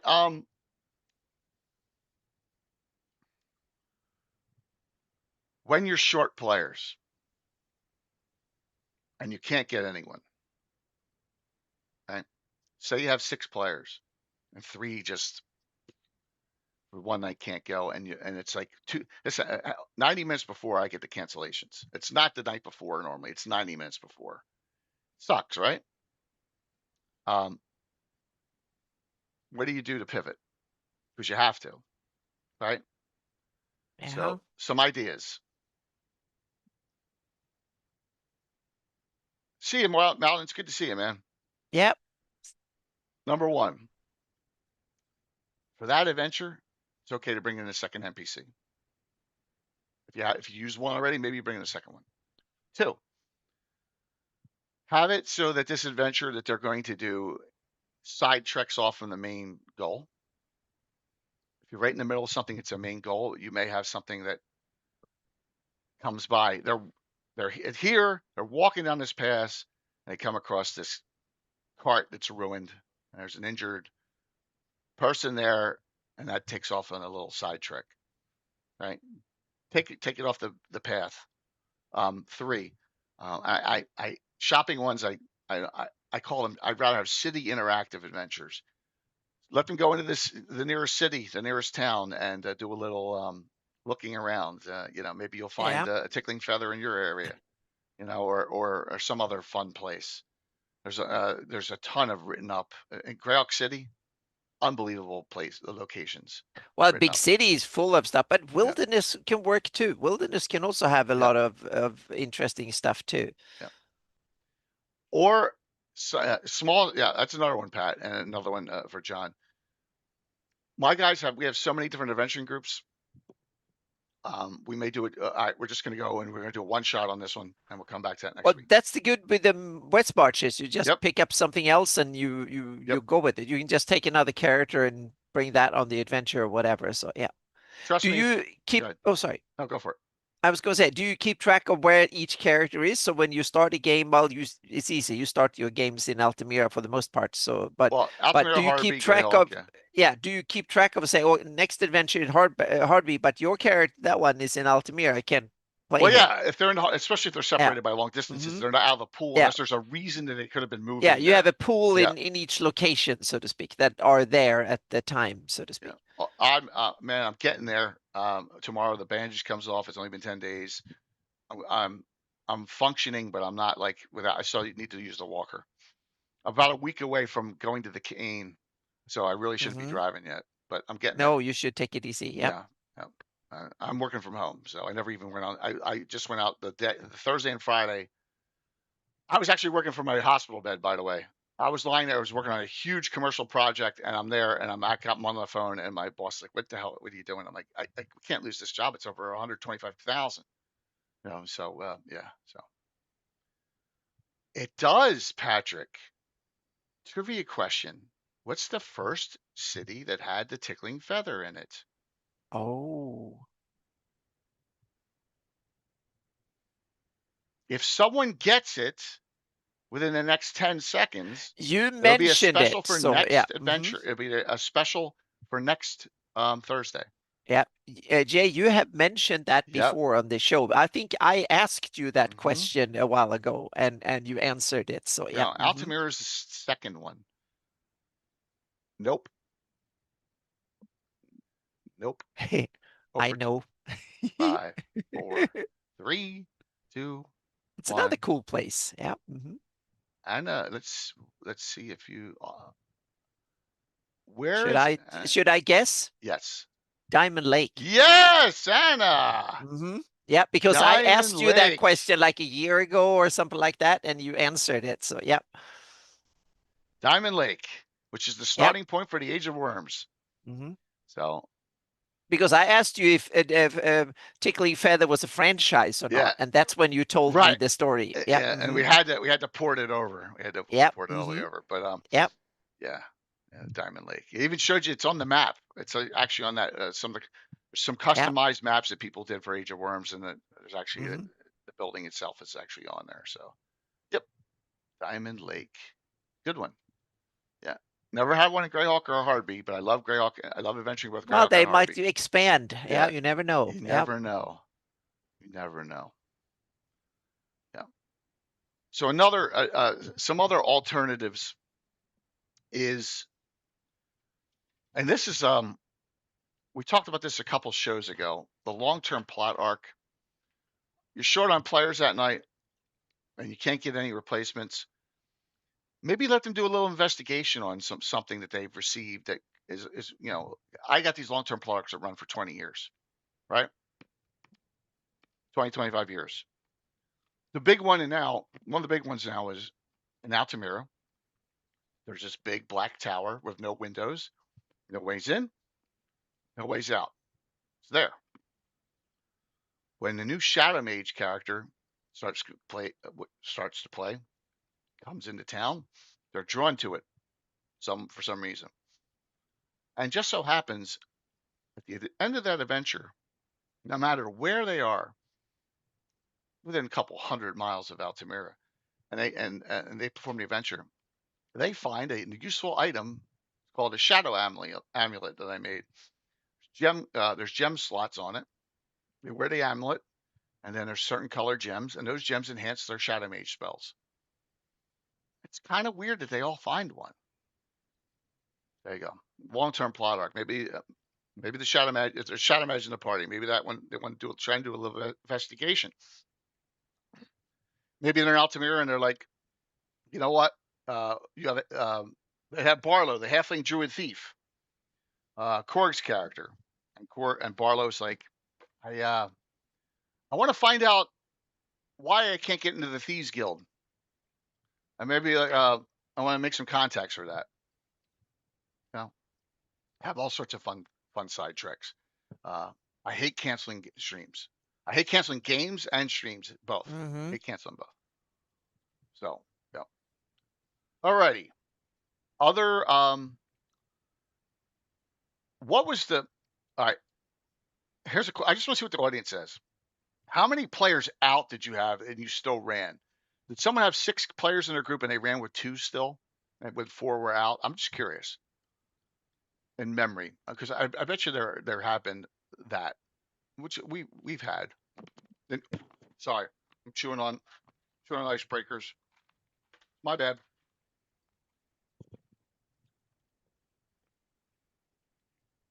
I love Diamond Lake.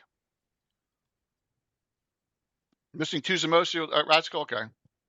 All right, Dale, you want 4? All right. 2 out on 6. That's 4. Yeah. See, now I'm fortunate. My fortunate thing is if my guys are out on Thursday, which is happening a lot over the summer, I bring in a lot of you that are watching tonight to play with characters, and it works. Plus, we're doing these academy games now, where we're introducing some new people into play with some veterans, and it's working real well. But it's an exception. So ringers. Yeah. Is Curtis a ringer though, Dale? Really? All right. Venturing groups. Tux, let me see. Hama is one of the best developed towns. Yeah, it is. It is. It's perfect. It's perfect to start. Even if you don't want to run Temple of Mental Evil, if you wanted to start adventuring, you could take Hama and pluck it and put it wherever you wanted. Just call it something else. Change the name. There's no reason you couldn't do that. And just there's not, if you wanted a starting town to use, absolutely. Or Lane's good like that too. Yeah. From N1 Cult of the Reptile Guy, it's a good starting town. What's the largest group you ran for? 12. Not counting Joust. 12. Yeah, like a real game. Yeah. Back in like 90, I'm going to say 90, no, probably 88 or 88 or 89. Yeah, I think 10 is the biggest group I've ever had, if I can remember. Yeah. I had 2 groups playing, and the dates got all mixed up, and they both all showed up the same day because I messed up. Yeah. But we had a couple of games 12. where we had like 12 to 14, but we had 2 DMs. That's too much. Yeah. Oh yeah, it was too much. Yeah. Yeah. 8 is pushing it for me online. You're right. Online, I don't want more than really 6. Pushing it. Yeah. Yeah, because people have a tendency of talking, because then at a table you can still whisper among the players. You can't do that online really, and that is the problem. So that's what you gain by having the game easy to set up. You lose inefficiency during the game. Because at the table you can kind of talk to one player and the other players can coordinate and be ready when to go, and that is harder to do at an online game. 8's a lot, but it's doable. Yeah. It's doable. Oh yeah, my sweet spot is 5 players, and usually at both the table and online. Online 4 is great, 4 and 5, and 6 is starting to get too many. I've done 6 and it works. It also depends on. And online play, it depends very much on the technical know-how and the equipment of the player. Meaning, is the bandwidth high enough? Do they have a good microphone headset? Do they have a webcam or not? Yeah. To have players without a webcam that I can't see, it's tough. No, that's a killer to me. So if I run long-term online games, I will require webcam, a decent headset, and so it should work. Yeah, because 13, I want to see if you can run. I want to see when I talk. I want to see if you kind of pay a vague attention to what I'm saying, so to speak. That's the bit. Yeah. That's what you want to, you want to make sure. Yeah. Yeah. So it's yeah, because and I love to play online. It's really, really good, but I have a difficulty when a lot of games, even when I'm in a player, if there's hardly anyone who uses a webcam. So because that way you can, it kind of loses a bit of the yeah, virtual eye contact is really important because that's not what you have. But I have a tendency of seeing fewer and fewer people want to use a webcam. And for some reason I can understand, but to me it's difficult to run a game if people don't have webcams. You think fewer people want to use them? Is that Oh yeah, yeah? the more and more online games I'm in seem to be more and more run on a Discord and just use voice. And Oh, yeah, okay. so yeah, which to me is sad.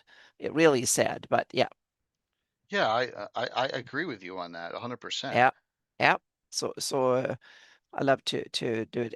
And also it is tough to have the right equipment and all of that and test it and Yeah. stuff. But yeah, but By the way, it's everyone, if you're new on here or recent, 2K is streaming is enabled.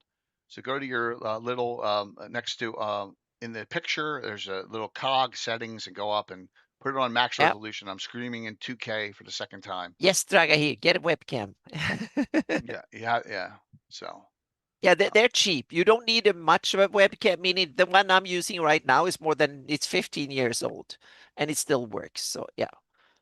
so here's a game at GaryCon that was impromptu that had at least I think at least 8 players. And if GREYHAWK Hmm. Mike's on, he can verify that he DM'd for them. Yeah. Oh crap! Sorry. Oh well, you have to at least I once know a it session. switched Yeah. on me. I know it did there. I know it Yeah. switched there. Yeah. And this is Mike's Sea Princess game. Yep.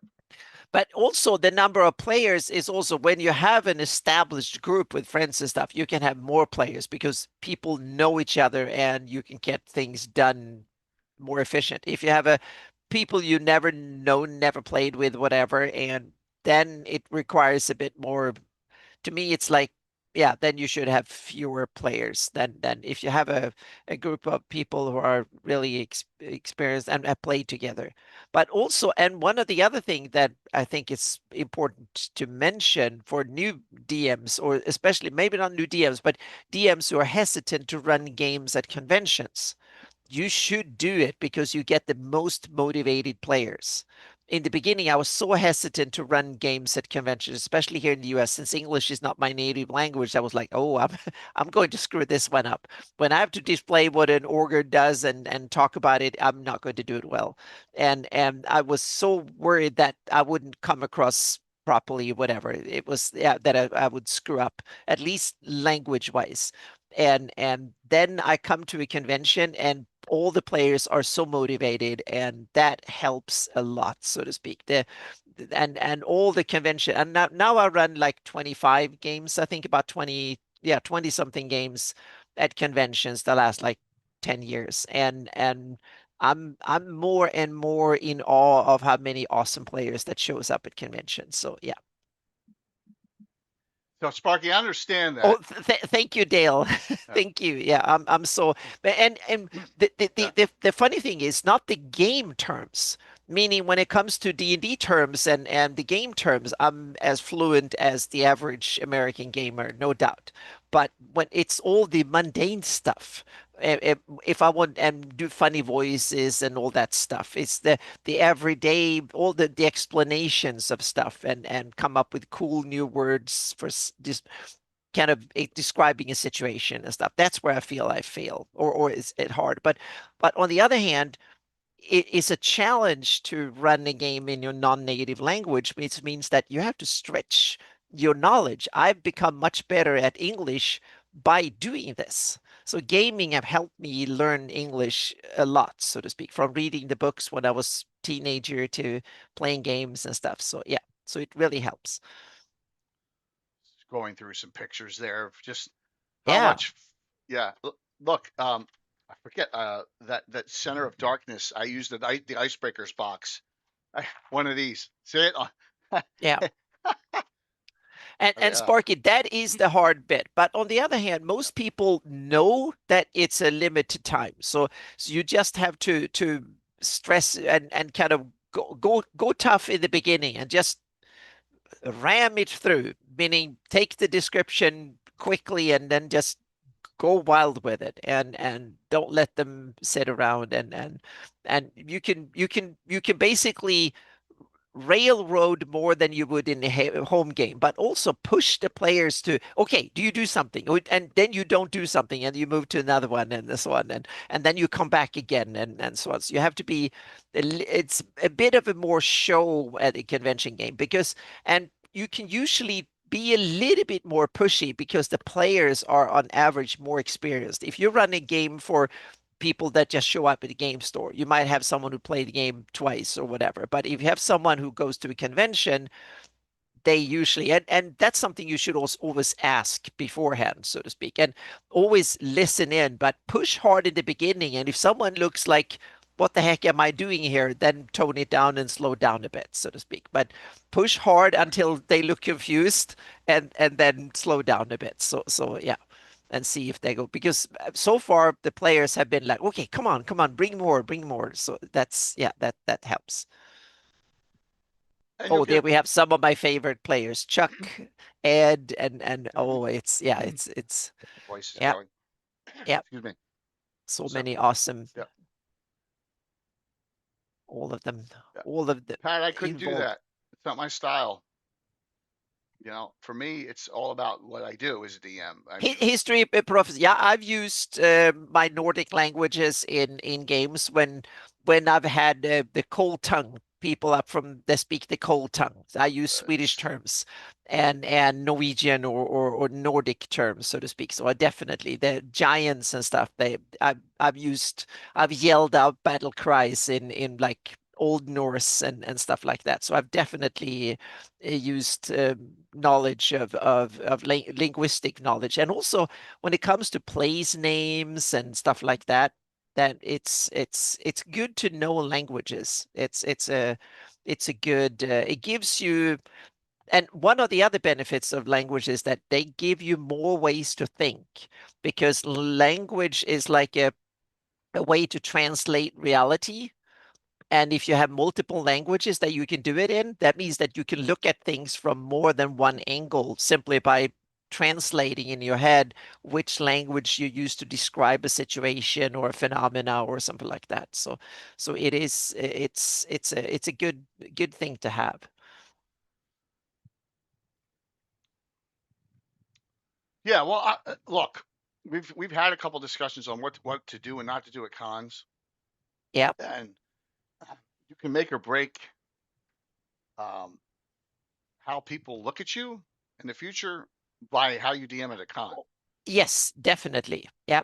Yeah, and so it is vital to know that whatever you do in a normal game is going to take longer at a con because people are going to be late. You better always have pre-gens. Always have them Oh, done. yes. Yep. Always have. Don't make up Yep. characters for them. Always have pre-gens. Yeah. Um, And what other aspect? Know the pre-gens. So you have a absolutely. copy of their stat block and you know the backstory. So when a player asks like, what do my character know about this? You should immediately know what that character knows 100%. and provide it for them, Yep. because you're there to provide a service to the players, so to speak, but especially at convention games. Yeah. 4 hour stream, 4 hour game, 2 fights max. One small, one final. Yeah. That's about it in four Yeah. hours. Yeah, that's why I often run 6 hours game, because then you can get two fights, a little bit of background, and some whatever in between, so to speak. You can get that into a 6 hour game. It's just tough sometimes to get those Oh yeah. slots. Yeah. Mm-hmm. Yeah. Yeah. 6 hours. Yeah. Just some ideas. And Live streaming a one shot and playing at a con are very similar. So it's yeah. just practice. And also another one, if you begin to run games at convention, run low level games in the beginning, because they have Yep. less dynamics to work with. 100%. Great point. And combat runs much faster and stuff. So if you have like first level characters, combat might be over in a few minutes. But if you have 15 level, it take forever with Right. advanced magic and all that stuff. So you can quickly have an encounter with a ravaged dog or a giant rat in a basement or something that can go quickly, and you can, yeah. So start with low level and then work your way up from there. All right. So let's ask, does anyone in the audience have any questions at all about characters? It can be off the Greyhawk Yeah. specifically, or adventuring groups. All right. There you go. Yeah. It's not that bad. Yeah. And also the other thing is the players are also very well aware of the time. So they understand that they need to move on and so on. So the players realize we have 1 hour left. Let's make the best out of it, so to Yep. speak. And so the players are usually aware. But if the players are not aware of it, it's because you're running a great game, so they forget about time, so And to time speak. will fly by. Yeah, exactly. So Time that's will the fly by no matter what. yeah. No, that would be painful. Yeah, 10-hour Extremely buck painful. Rogers. Yes. That would be painful. The Baldur's Beacon is as long as I'm going to run anything for the next year Mm-hmm. until next July. So, Is yeah. that when you have next 24-hour stream? Yeah, I'm not even going to think about it now for another, with all the No, recovery coming and yeah. all the cons. You can start thinking about it that next May or something like that. You can start thinking about it. Yeah, it's con after con, coming up. So for me, it's Virtual Ground Con and then Page and then Gary Mm-hmm. Con and then the fundraiser in between those two. I got to work on getting that all together. So yeah, plus all the other stuff, plus all the other writing that's going on. So we got a lot going on, sir. So I've played Stefan Picorni game. Should we go over a bit what's going on at Virtual GREYHAWK Con? Because they've Yeah, started that's what we're getting gonna do. questions. I was just gonna see if anyone else had any other questions. Yep. So now, Because Patrick, it went 15 plus, and that was about it when we ran Belgian speaking a couple months, a month and a half ago? Yeah.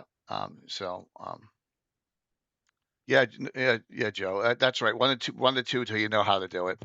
So, yeah, yeah, started getting punchy, but Ed saved your guys' asses because Ed got all the puzzles. So, yep, yep. Cons can be a pitfall for you, um, but they don't have to be. It'd be a blast. I remember the first time I ran at a con, I was a little scared. was I that didn't know it. PAX Unplugged you ran the first game? Yeah, Okay. Yeah. 2018. Wow. Yeah. Then I've run games at conventions far longer than Oh you, yeah, but yeah, absolutely. but on the other hand, now you run more often, but I'm starting to catch up now. Now and the conventions I go to, I run 1 or 2 games now, so I'm starting to get there. Yeah. All right, that's supposed to come on next Sunday, Yeah. Patrick. Mm-hmm. Can't have too You many. never have Yeah. it too much, Ed. I don't know if the shout out's working here. I don't know if I programmed it in. Yeah, Pet 60, you start thinking about because almost wherever you live, there is one con within like an hour or two that you can Oh drive yeah, to or get somewhere. There are local cons everywhere nowadays. So yeah. a ton. Or you can go virtual conventions too. And yeah. There are so many cons now. There are Mm-hmm. a lot of cons. So Yeah. Sparky, the answer to that is probably. He's been at Gen Con all this week, and so we are getting together probably tomorrow or Tuesday to talk about Yeah, what's up? Yeah. what's up, what's coming up for this next weekend, next Sunday, and then for that. So, yep, never such thing as too much, Ed. Absolutely. All right, so let's just go on to the what we got put in for Virtual Ground Con for the time being. If we don't have any other questions, is that all right, everyone? Because I'm starting to get some issues by sitting still this long. Yeah, odd man. In Norway, it's like in remote Sweden, you might have to go virtual. So yeah. But there are conventions in Scandinavia too, but you might have Hey, to go to Gargamel. Oslo, Stockholm, or Gothenburg or somewhere. Yeah. Thanks for the raid, man. Yeah. Awesome. Whoops, I'm sorry it's all caps, but Go to I'm having Oslo. trouble Yeah. typing. Mm-hmm. Having trouble typing here. Yeah. Read. I don't think I've ever been to Norway for a convention. I played in Norway because we've been playing in Norway with my game group. I haven't run a convention or been to a convention in Norway. Yeah. I've been to Finland and Denmark, but not Norway. Sparky, Which where the is hell's Chuck didn't go yeah. to Gen Con. Where's he been, man? Was he on vacation all this week or whatever? But he was Oh, he didn't go to Gen Con because no. Troll Lords were there. They had a Chuck booth didn't. there. That's So already unless he went last second. He wasn't in yeah. any pictures. Okay. Yeah. Yeah. Yeah. Exactly. You start one. That's a good too one. many cons, man. There's not a weekend free anymore. I mean, it's so tough to get a free weekend. Yeah. I think he's been on vacation. Oh, he's on vacation. Yeah. Okay, good. Yeah. Yeah, I didn't think Chuck was there. All right, so Yep. let me bring this up.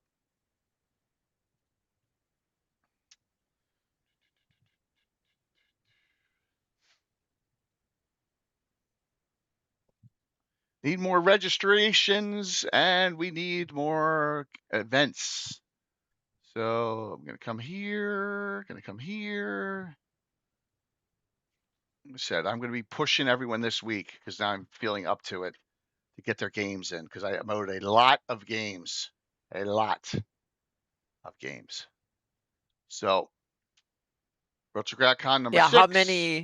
how many do you have? Yeah. 25, 27 Okay. Yep. events so far, but like Events. Yep. nothing from Troll Lord, nothing from Order of the Owl yet, nothing from most of the But streamer it's been Gen channels. Con week, so Yeah, I know. But it's been a lot. So by Wednesday, people will probably come back to life again. So yeah. yeah.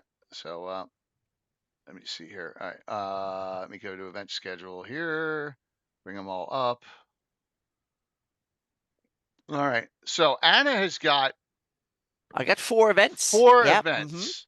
Yep. Event Thursday, Friday, and Saturday. Yep. And Yeah. then I'm on the DM roundtable or the Ask the Expert. So I have an event that I participate, but I have events. I don't know why Yeah. the Thief one showed up for you, but that's okay. All right. So Yep. tell us about there's Anna's gonna have 2 sub earlier games and then a third Yeah. main game. So Yeah. why don't So you I have discuss this? three games and a seminar. So let's start with the games here. So there. Yeah. So I'm going to run on Thursday. I'm going to run a 2-hour skirmish game. You will be playing Shieldland soldiers, and you will manning a keep that will be attacked. So the thing is to basically stay alive and keep the keep from being run over for 2 hours. It's part of my play test, so to speak. So then we'll see how that goes. So there will be a bunch of pre-gens, roughly 3rd to 6th level, something like that, 4th level, depending on. So you can then choose if you all want to go and be warriors or you want to have someone who can be sneaky or there will be some variants to that, so to speak. So you man the ones you want to be in there, so 6, and then you will have some there will be you will not run out of arrows and stuff like that. So don't worry about that part, so to speak. You have a plenty, and there will be some healing potions and stuff. But then I'll have IUC and storm the keep, and you have to defend it. That's the premise for this skirmish. And then we have the next one is it's the opposite, so to speak. You will play a scout party. Instead of sitting ducks and IUs coming to you, you are going to go out and recon the area for the next 2 adventures. Or sorry, the next adventure, the main mission. So you will be, and this time you will be a scout party of 7 to 8 9th level characters. So now you're not newbies.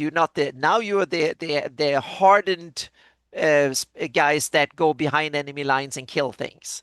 So you're going to go out and find out and be in an area. One of the main mission is you're going to bring in a beacon so they know where to go and do the main attack behind enemy lines. You're going to sneak in, place a beacon, and ready the ground for the main attack. So to kill a lot of enemies, this is a sneaky mission that requires muscle and firepower if need be, so to speak.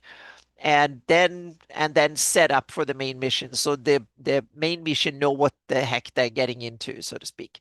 So that's the scout party, and then comes the main mission, and this is just a hit and run, so to speak. It's basically go in, hit hard, and then get out again. And this I'm planning to have 15, 16 level characters. Wow. This is going to be high level.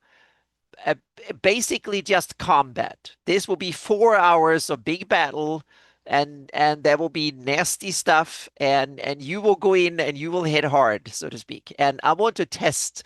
This is one of my early tests with I've run it. Cool. So yeah, I've run similar stuff in the just run it as with a couple of other players, and we just roll the dice to see the results. So the basic math works reasonably well. Now I want to see how it works and the same thing, it will be pre-gens, and you will play some tough pre-gens in this adventure. You will play Arton Pirtena. He's the Lord King Belvor's personal bodyguard. He wants to go on a mission and train, and he's like a 16th level Heronian paladin, so to speak. So he's of Heronis and similar stuff. Some of you will have vorpal weapons and similar stuff. So there will be some really Nice. nasty, cool stuff. So you will be able to handle a lot of it. It's a little bit of a time you're going to go in and stop certain things from happening and basically kill an enemy while he's still there. And the scout party is supposed to find the enemy, point him out, and then send in the other ones. And there will also be so you're going to do the attack and then make sure that you get the artillery in there too, so to speak. So that will be yeah, so it will be the same area. All of the three will be in the same area. So and play it out at the same time. So if you go on the first skirmish mission, you will see the stuff happening at in some ways I should have run them opposite, but you will see the build up and stuff. So you can, if you want to be on all three, that you could be a cool experience because you will be in the same area and you will be building it up, so to speak. So yeah. In a way, I was thinking about when I'm running this at another convention, I was thinking about running it with the same players, just add. So I keep the players from the scout party should be there for the main battle too. But in this case, I think I skip it because it's online and stuff. So they will go on and they will be the ones guiding the exit, so to speak. So to make sure they guide the exit out. So yeah. That's awesome. So that is so it will be a way of testing low level, mid level, and high level. And this will be Are these times correct? Eastern 10 p.m. Thursday they night? they should be. Yeah, they should be because Thursday? everything here is listed. So I have 7 p.m. on Thursday my time, Right. so to 10 speak. Eastern mine. 1 p.m. Friday Eastern. Yeah. Okay, and then 9 p.m. Saturday Eastern. Yeah. Okay, good. Yeah, all right, we're good. because I ran them at times that suited here because that way it will be more of the evening slots. And also the main mission is a 6 p.m. and I put in 4 hours, but we might run longer because it's in the evening, so we can just keep running. We don't have, it's not a hard cutout, so to speak, so we can run it longer if you want to. And I can promise you there will be some nasty stuff on that one because I want to test you. So I want the characters to be tested, and I want to test the high levels. So there will be some Iusian spells at high levels, and you will also have some cool stuff and hit hard. So that will be which of the characters pre-gens you pick will be a very important bit. Do you want to go with more magical firepower, or do you want to have more melee hit hard kind of power and stuff? So you can kind of pick according to how you want to do it, so to speak. Yeah, because some of them, like Arta Pirtena, he's the one that you don't want to be close, or something is close, he's going to kill it. If it comes within 10 feet, he's going to deal with it. But then you want to have something other ones that will be. I haven't made all of them. I've made some of them. And so on. So we'll see. Yeah, zombie goats. Yes, and now there's 9 zombie goats in the store, but there are some other nasty monsters too. Yes, there are some nasty ones too. I've come up, and also I have Iusian spells now up to Eldritch magic. That's beyond 9th level. And I can say the premise of the adventure is that one of the Iusian's nastiest weapon is they have a skull murder that is like one of these a huge number of skull crows and skull ravens that are circling around causing all sorts of mayhem, and there's like a few thousand of them, and they are when they are a huge murder of them, they are controlled by one guy who has a special staff that guides them, so to speak, and tells them where to go. A cleric Iusian.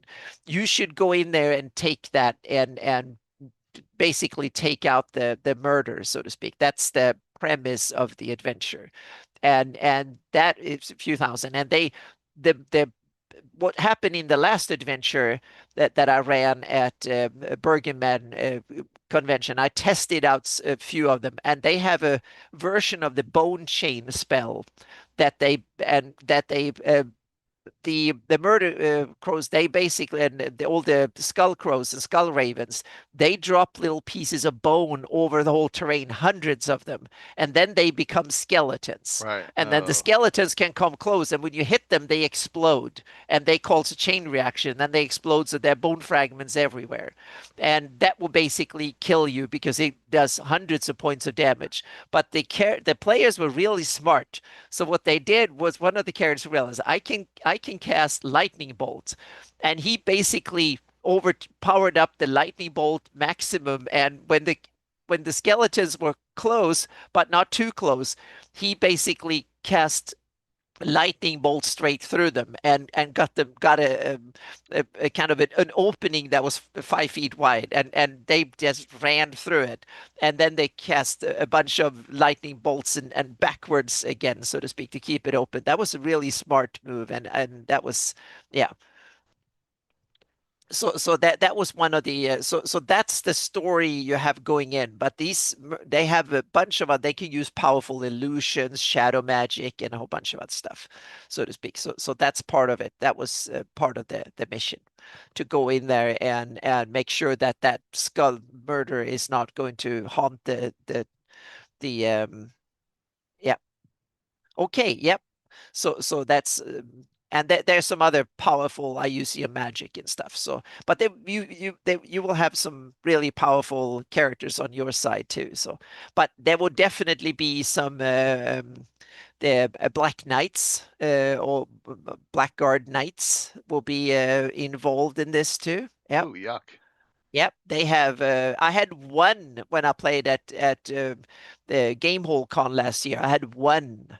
This time I'm thinking there will be a whole echelon of them, and they have nasty stuff when there's many of them. So this will be my first test in Hawk Tales to have a full-on IUCN battle with IUCNs, so to speak, and we'll test it out and see what happens. So yeah, I think it can be a lot of fun. It sounds like a blast. Mm-hmm. Virtual God Con's a good place to play test stuff and to get your feet wet Yeah. too. Mm-hmm. So Yep. Yep. you know, it's tough sometimes. But we're doing our best. So like, spread the word and get. Please, we need to sign up. So we need the Yep. we need Murder the the Murder. Yes. Murder Yep. the murder. Mm-hmm. That And was then, a good title. I should have called it that. Yep. and then Friday night at 7 Eastern, Anna's got a 2-hour cartography show on here. Yes, That'll be exactly. And live then I stream. have a seminar, and there will be if you sign up to my Patreon right now, I have a post for all members, including the free members. I just posted an August update. I can post a link in here, and that shows a little bit. But the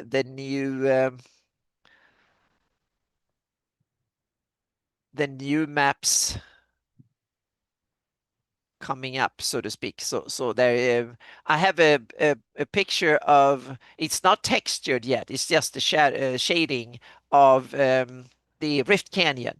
I've now modeled Rift Canyon at 100 feet per pixel. Wow.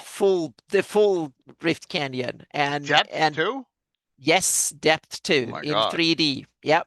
And I can tell you it's 60 kilometers deep. And in some ways it's even deeper than that. But the average depth down to it is 60 kilometers deep. That's like 40 miles deep. Yep. Oh. And in some areas it probably going to be twice that deep. So it's like 80 or 100 miles deep. And to be honest, now this is like the third time I really tried to make an effort, and this time it looks the way it's supposed to. So yeah. So I'm very happy with how it's turned out. Excellent. I'm putting up some stuff here. All right, let's talk about what else is coming on this week. We'll do our show. We're at 8:50. We're good. Yeah. What's going on, Anna, with you? That will be streaming on Friday, as usual. I'm also thinking about doing a stream on Sunday, but I will see. I will see on Friday and do a morning stream on Sunday. My old game time, so to speak, because a lot of people are saying, "Oh, the time doesn't work on Friday nights." People in Europe and others, so I'm thinking about streaming one more. But I'm also going to set up a time for a new Zoom hangout, and that will be looking at geo packages. If Oh, you want to take a geo package and make your own version of it in QGIS, meaning how to customize your own maps, that will be the stuff. So I want to have that in the next 3 weeks, within a month at least. So I'm going to I'm going to select a couple of different dates and then have a poll on my Patreon in in a few days or next week. I will set up a poll. I will have a bunch of different dates, and then people can just select which one they prefer, and then I'll take the date that has the most people that want to come in. But I have a couple of people who signed up, so I need to make sure who are begging me or asking me to do a special one that when looking into making your own version of the map to customize your geo package, because that's the way you can make your own versions of the map using the same data I'm using in QGIS. It's not that difficult because most of the things is set up. You just need to know what you're doing in a few things. So you need to learn a few things. Will take a couple hours, a little bit of training, and anybody can do it. And QGIS is a free open source software, so it doesn't cost anything. And you can download all the data from me without any cost whatsoever as well. So yeah, so those are the main thing that is going on. And then yeah, if you go to sign up on for the free tier on my Patreon, and you can read the latest newsletter and stuff. Doesn't cost anything, and that way you can stay in touch and you get updates and stuff. So and you can see some of the new stuff. There will be a post detailing that in full detail in a day or two, and you get the whole first area of the shield lens render in full resolution is coming too. Yeah. alrighty. So Visions is a week after, so we still need a topic for Wednesday, which we don't have Yeah. yet. So yeah, All right, because we'll figure it the out. visions was pushed a Yeah, week here. So yeah. we'll figure that out. Hey, Greg. So here's what's going on the rest of this week. Well, some of it at least. Should I hit the right buttons here? All right. Academy game on Thursday. So I think only Walt and Tom will be around. So we'll continue with. Last time they found the book that actually could activate portals that were long, constructed but weren't functioning, or with some kind of incantation out of it. So they were found this power of this book. But curses upon you all is the name of the adventure. Just because I didn't want to go think about it too much as to what I was going to put down as the name. So Coco, Korg, Star, and Sage are going to be at minimum. I may add one more. Going to be joining the group on Thursday night of some of my veteran players and them. And then uh, I I don't know if Tim's in or not yet. I got to find that out. So I got to Curtis and I will be talking about that. Curtis starting tomorrow. All right, sound good? But we're doing a Champions game at 1 o'clock on Saturday. Cool. Champion Superheroes are Curtis running it. Right? Figure it out. Next Sunday is Ed is back. As far as I'm aware, he's 90%. So yeah. We got Ed Greenwood in for campaigns and plot arcs of Greyhawk and the Realms. So we'll talk about some of that stuff. Or whatever else wants to talk about, because we always, it can go off and do whatever. Oh yes. On, I still remember his Canadian music episode. yeah, That was absolutely. so awesome. That was a Yep. fun one. Yeah. Who knew? A week from Thursday, Curtis and Brett will be playing Fritz and Erebus, and Bones will be in that one as well. So we're working on who else will be playing in that game, because it'll be higher level. We'll get to that. That'll be a week from Thursday, and then I have last one I think is already up. I'm gonna add one more to this, but we're gonna have a women's DM roundtable discussion on Sunday, August 17th. So I got D&D with D. I got Punk Rock Jenny coming back because she's always a blast. And Women Play D&D. Becca, I'm gonna add one more, and that'll be Cool. Yep. that'll be 2 weeks from tonight. That'll be an interesting discussion. Some newer DMs and one veteran DM, because Jenny's been playing DM a long time. So yeah, but that's what we got going. All right, let's see who wins the giveaway. Yeah. You have to pill up or something to this, so. Ready. Here we go. Going to close it out. Exclamation point drawing. I'll give you 5 seconds.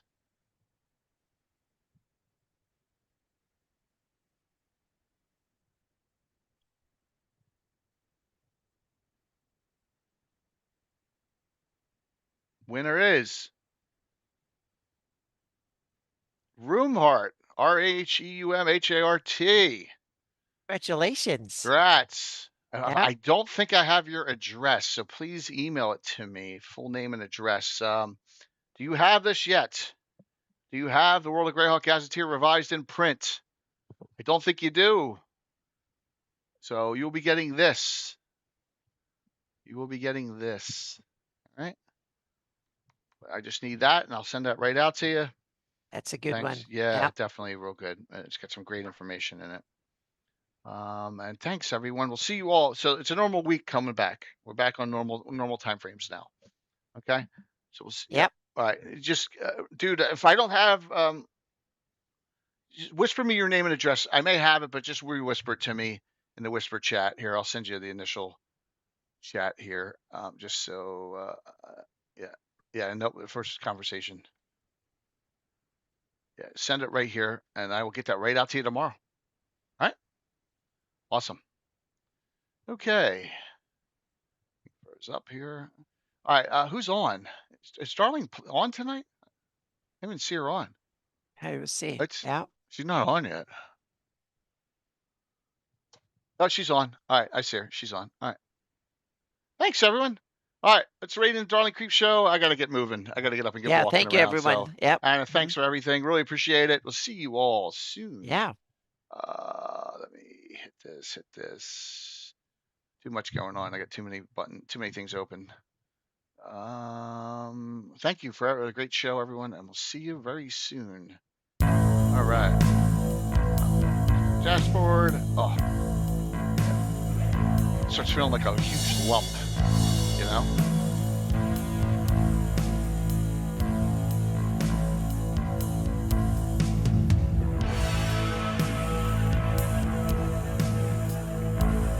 Thank you, Scottish Jeff. Yeah.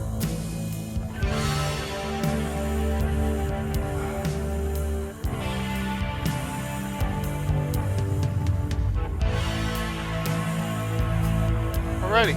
There we go. 5, 4, 3, 2, 1. See you Wednesday.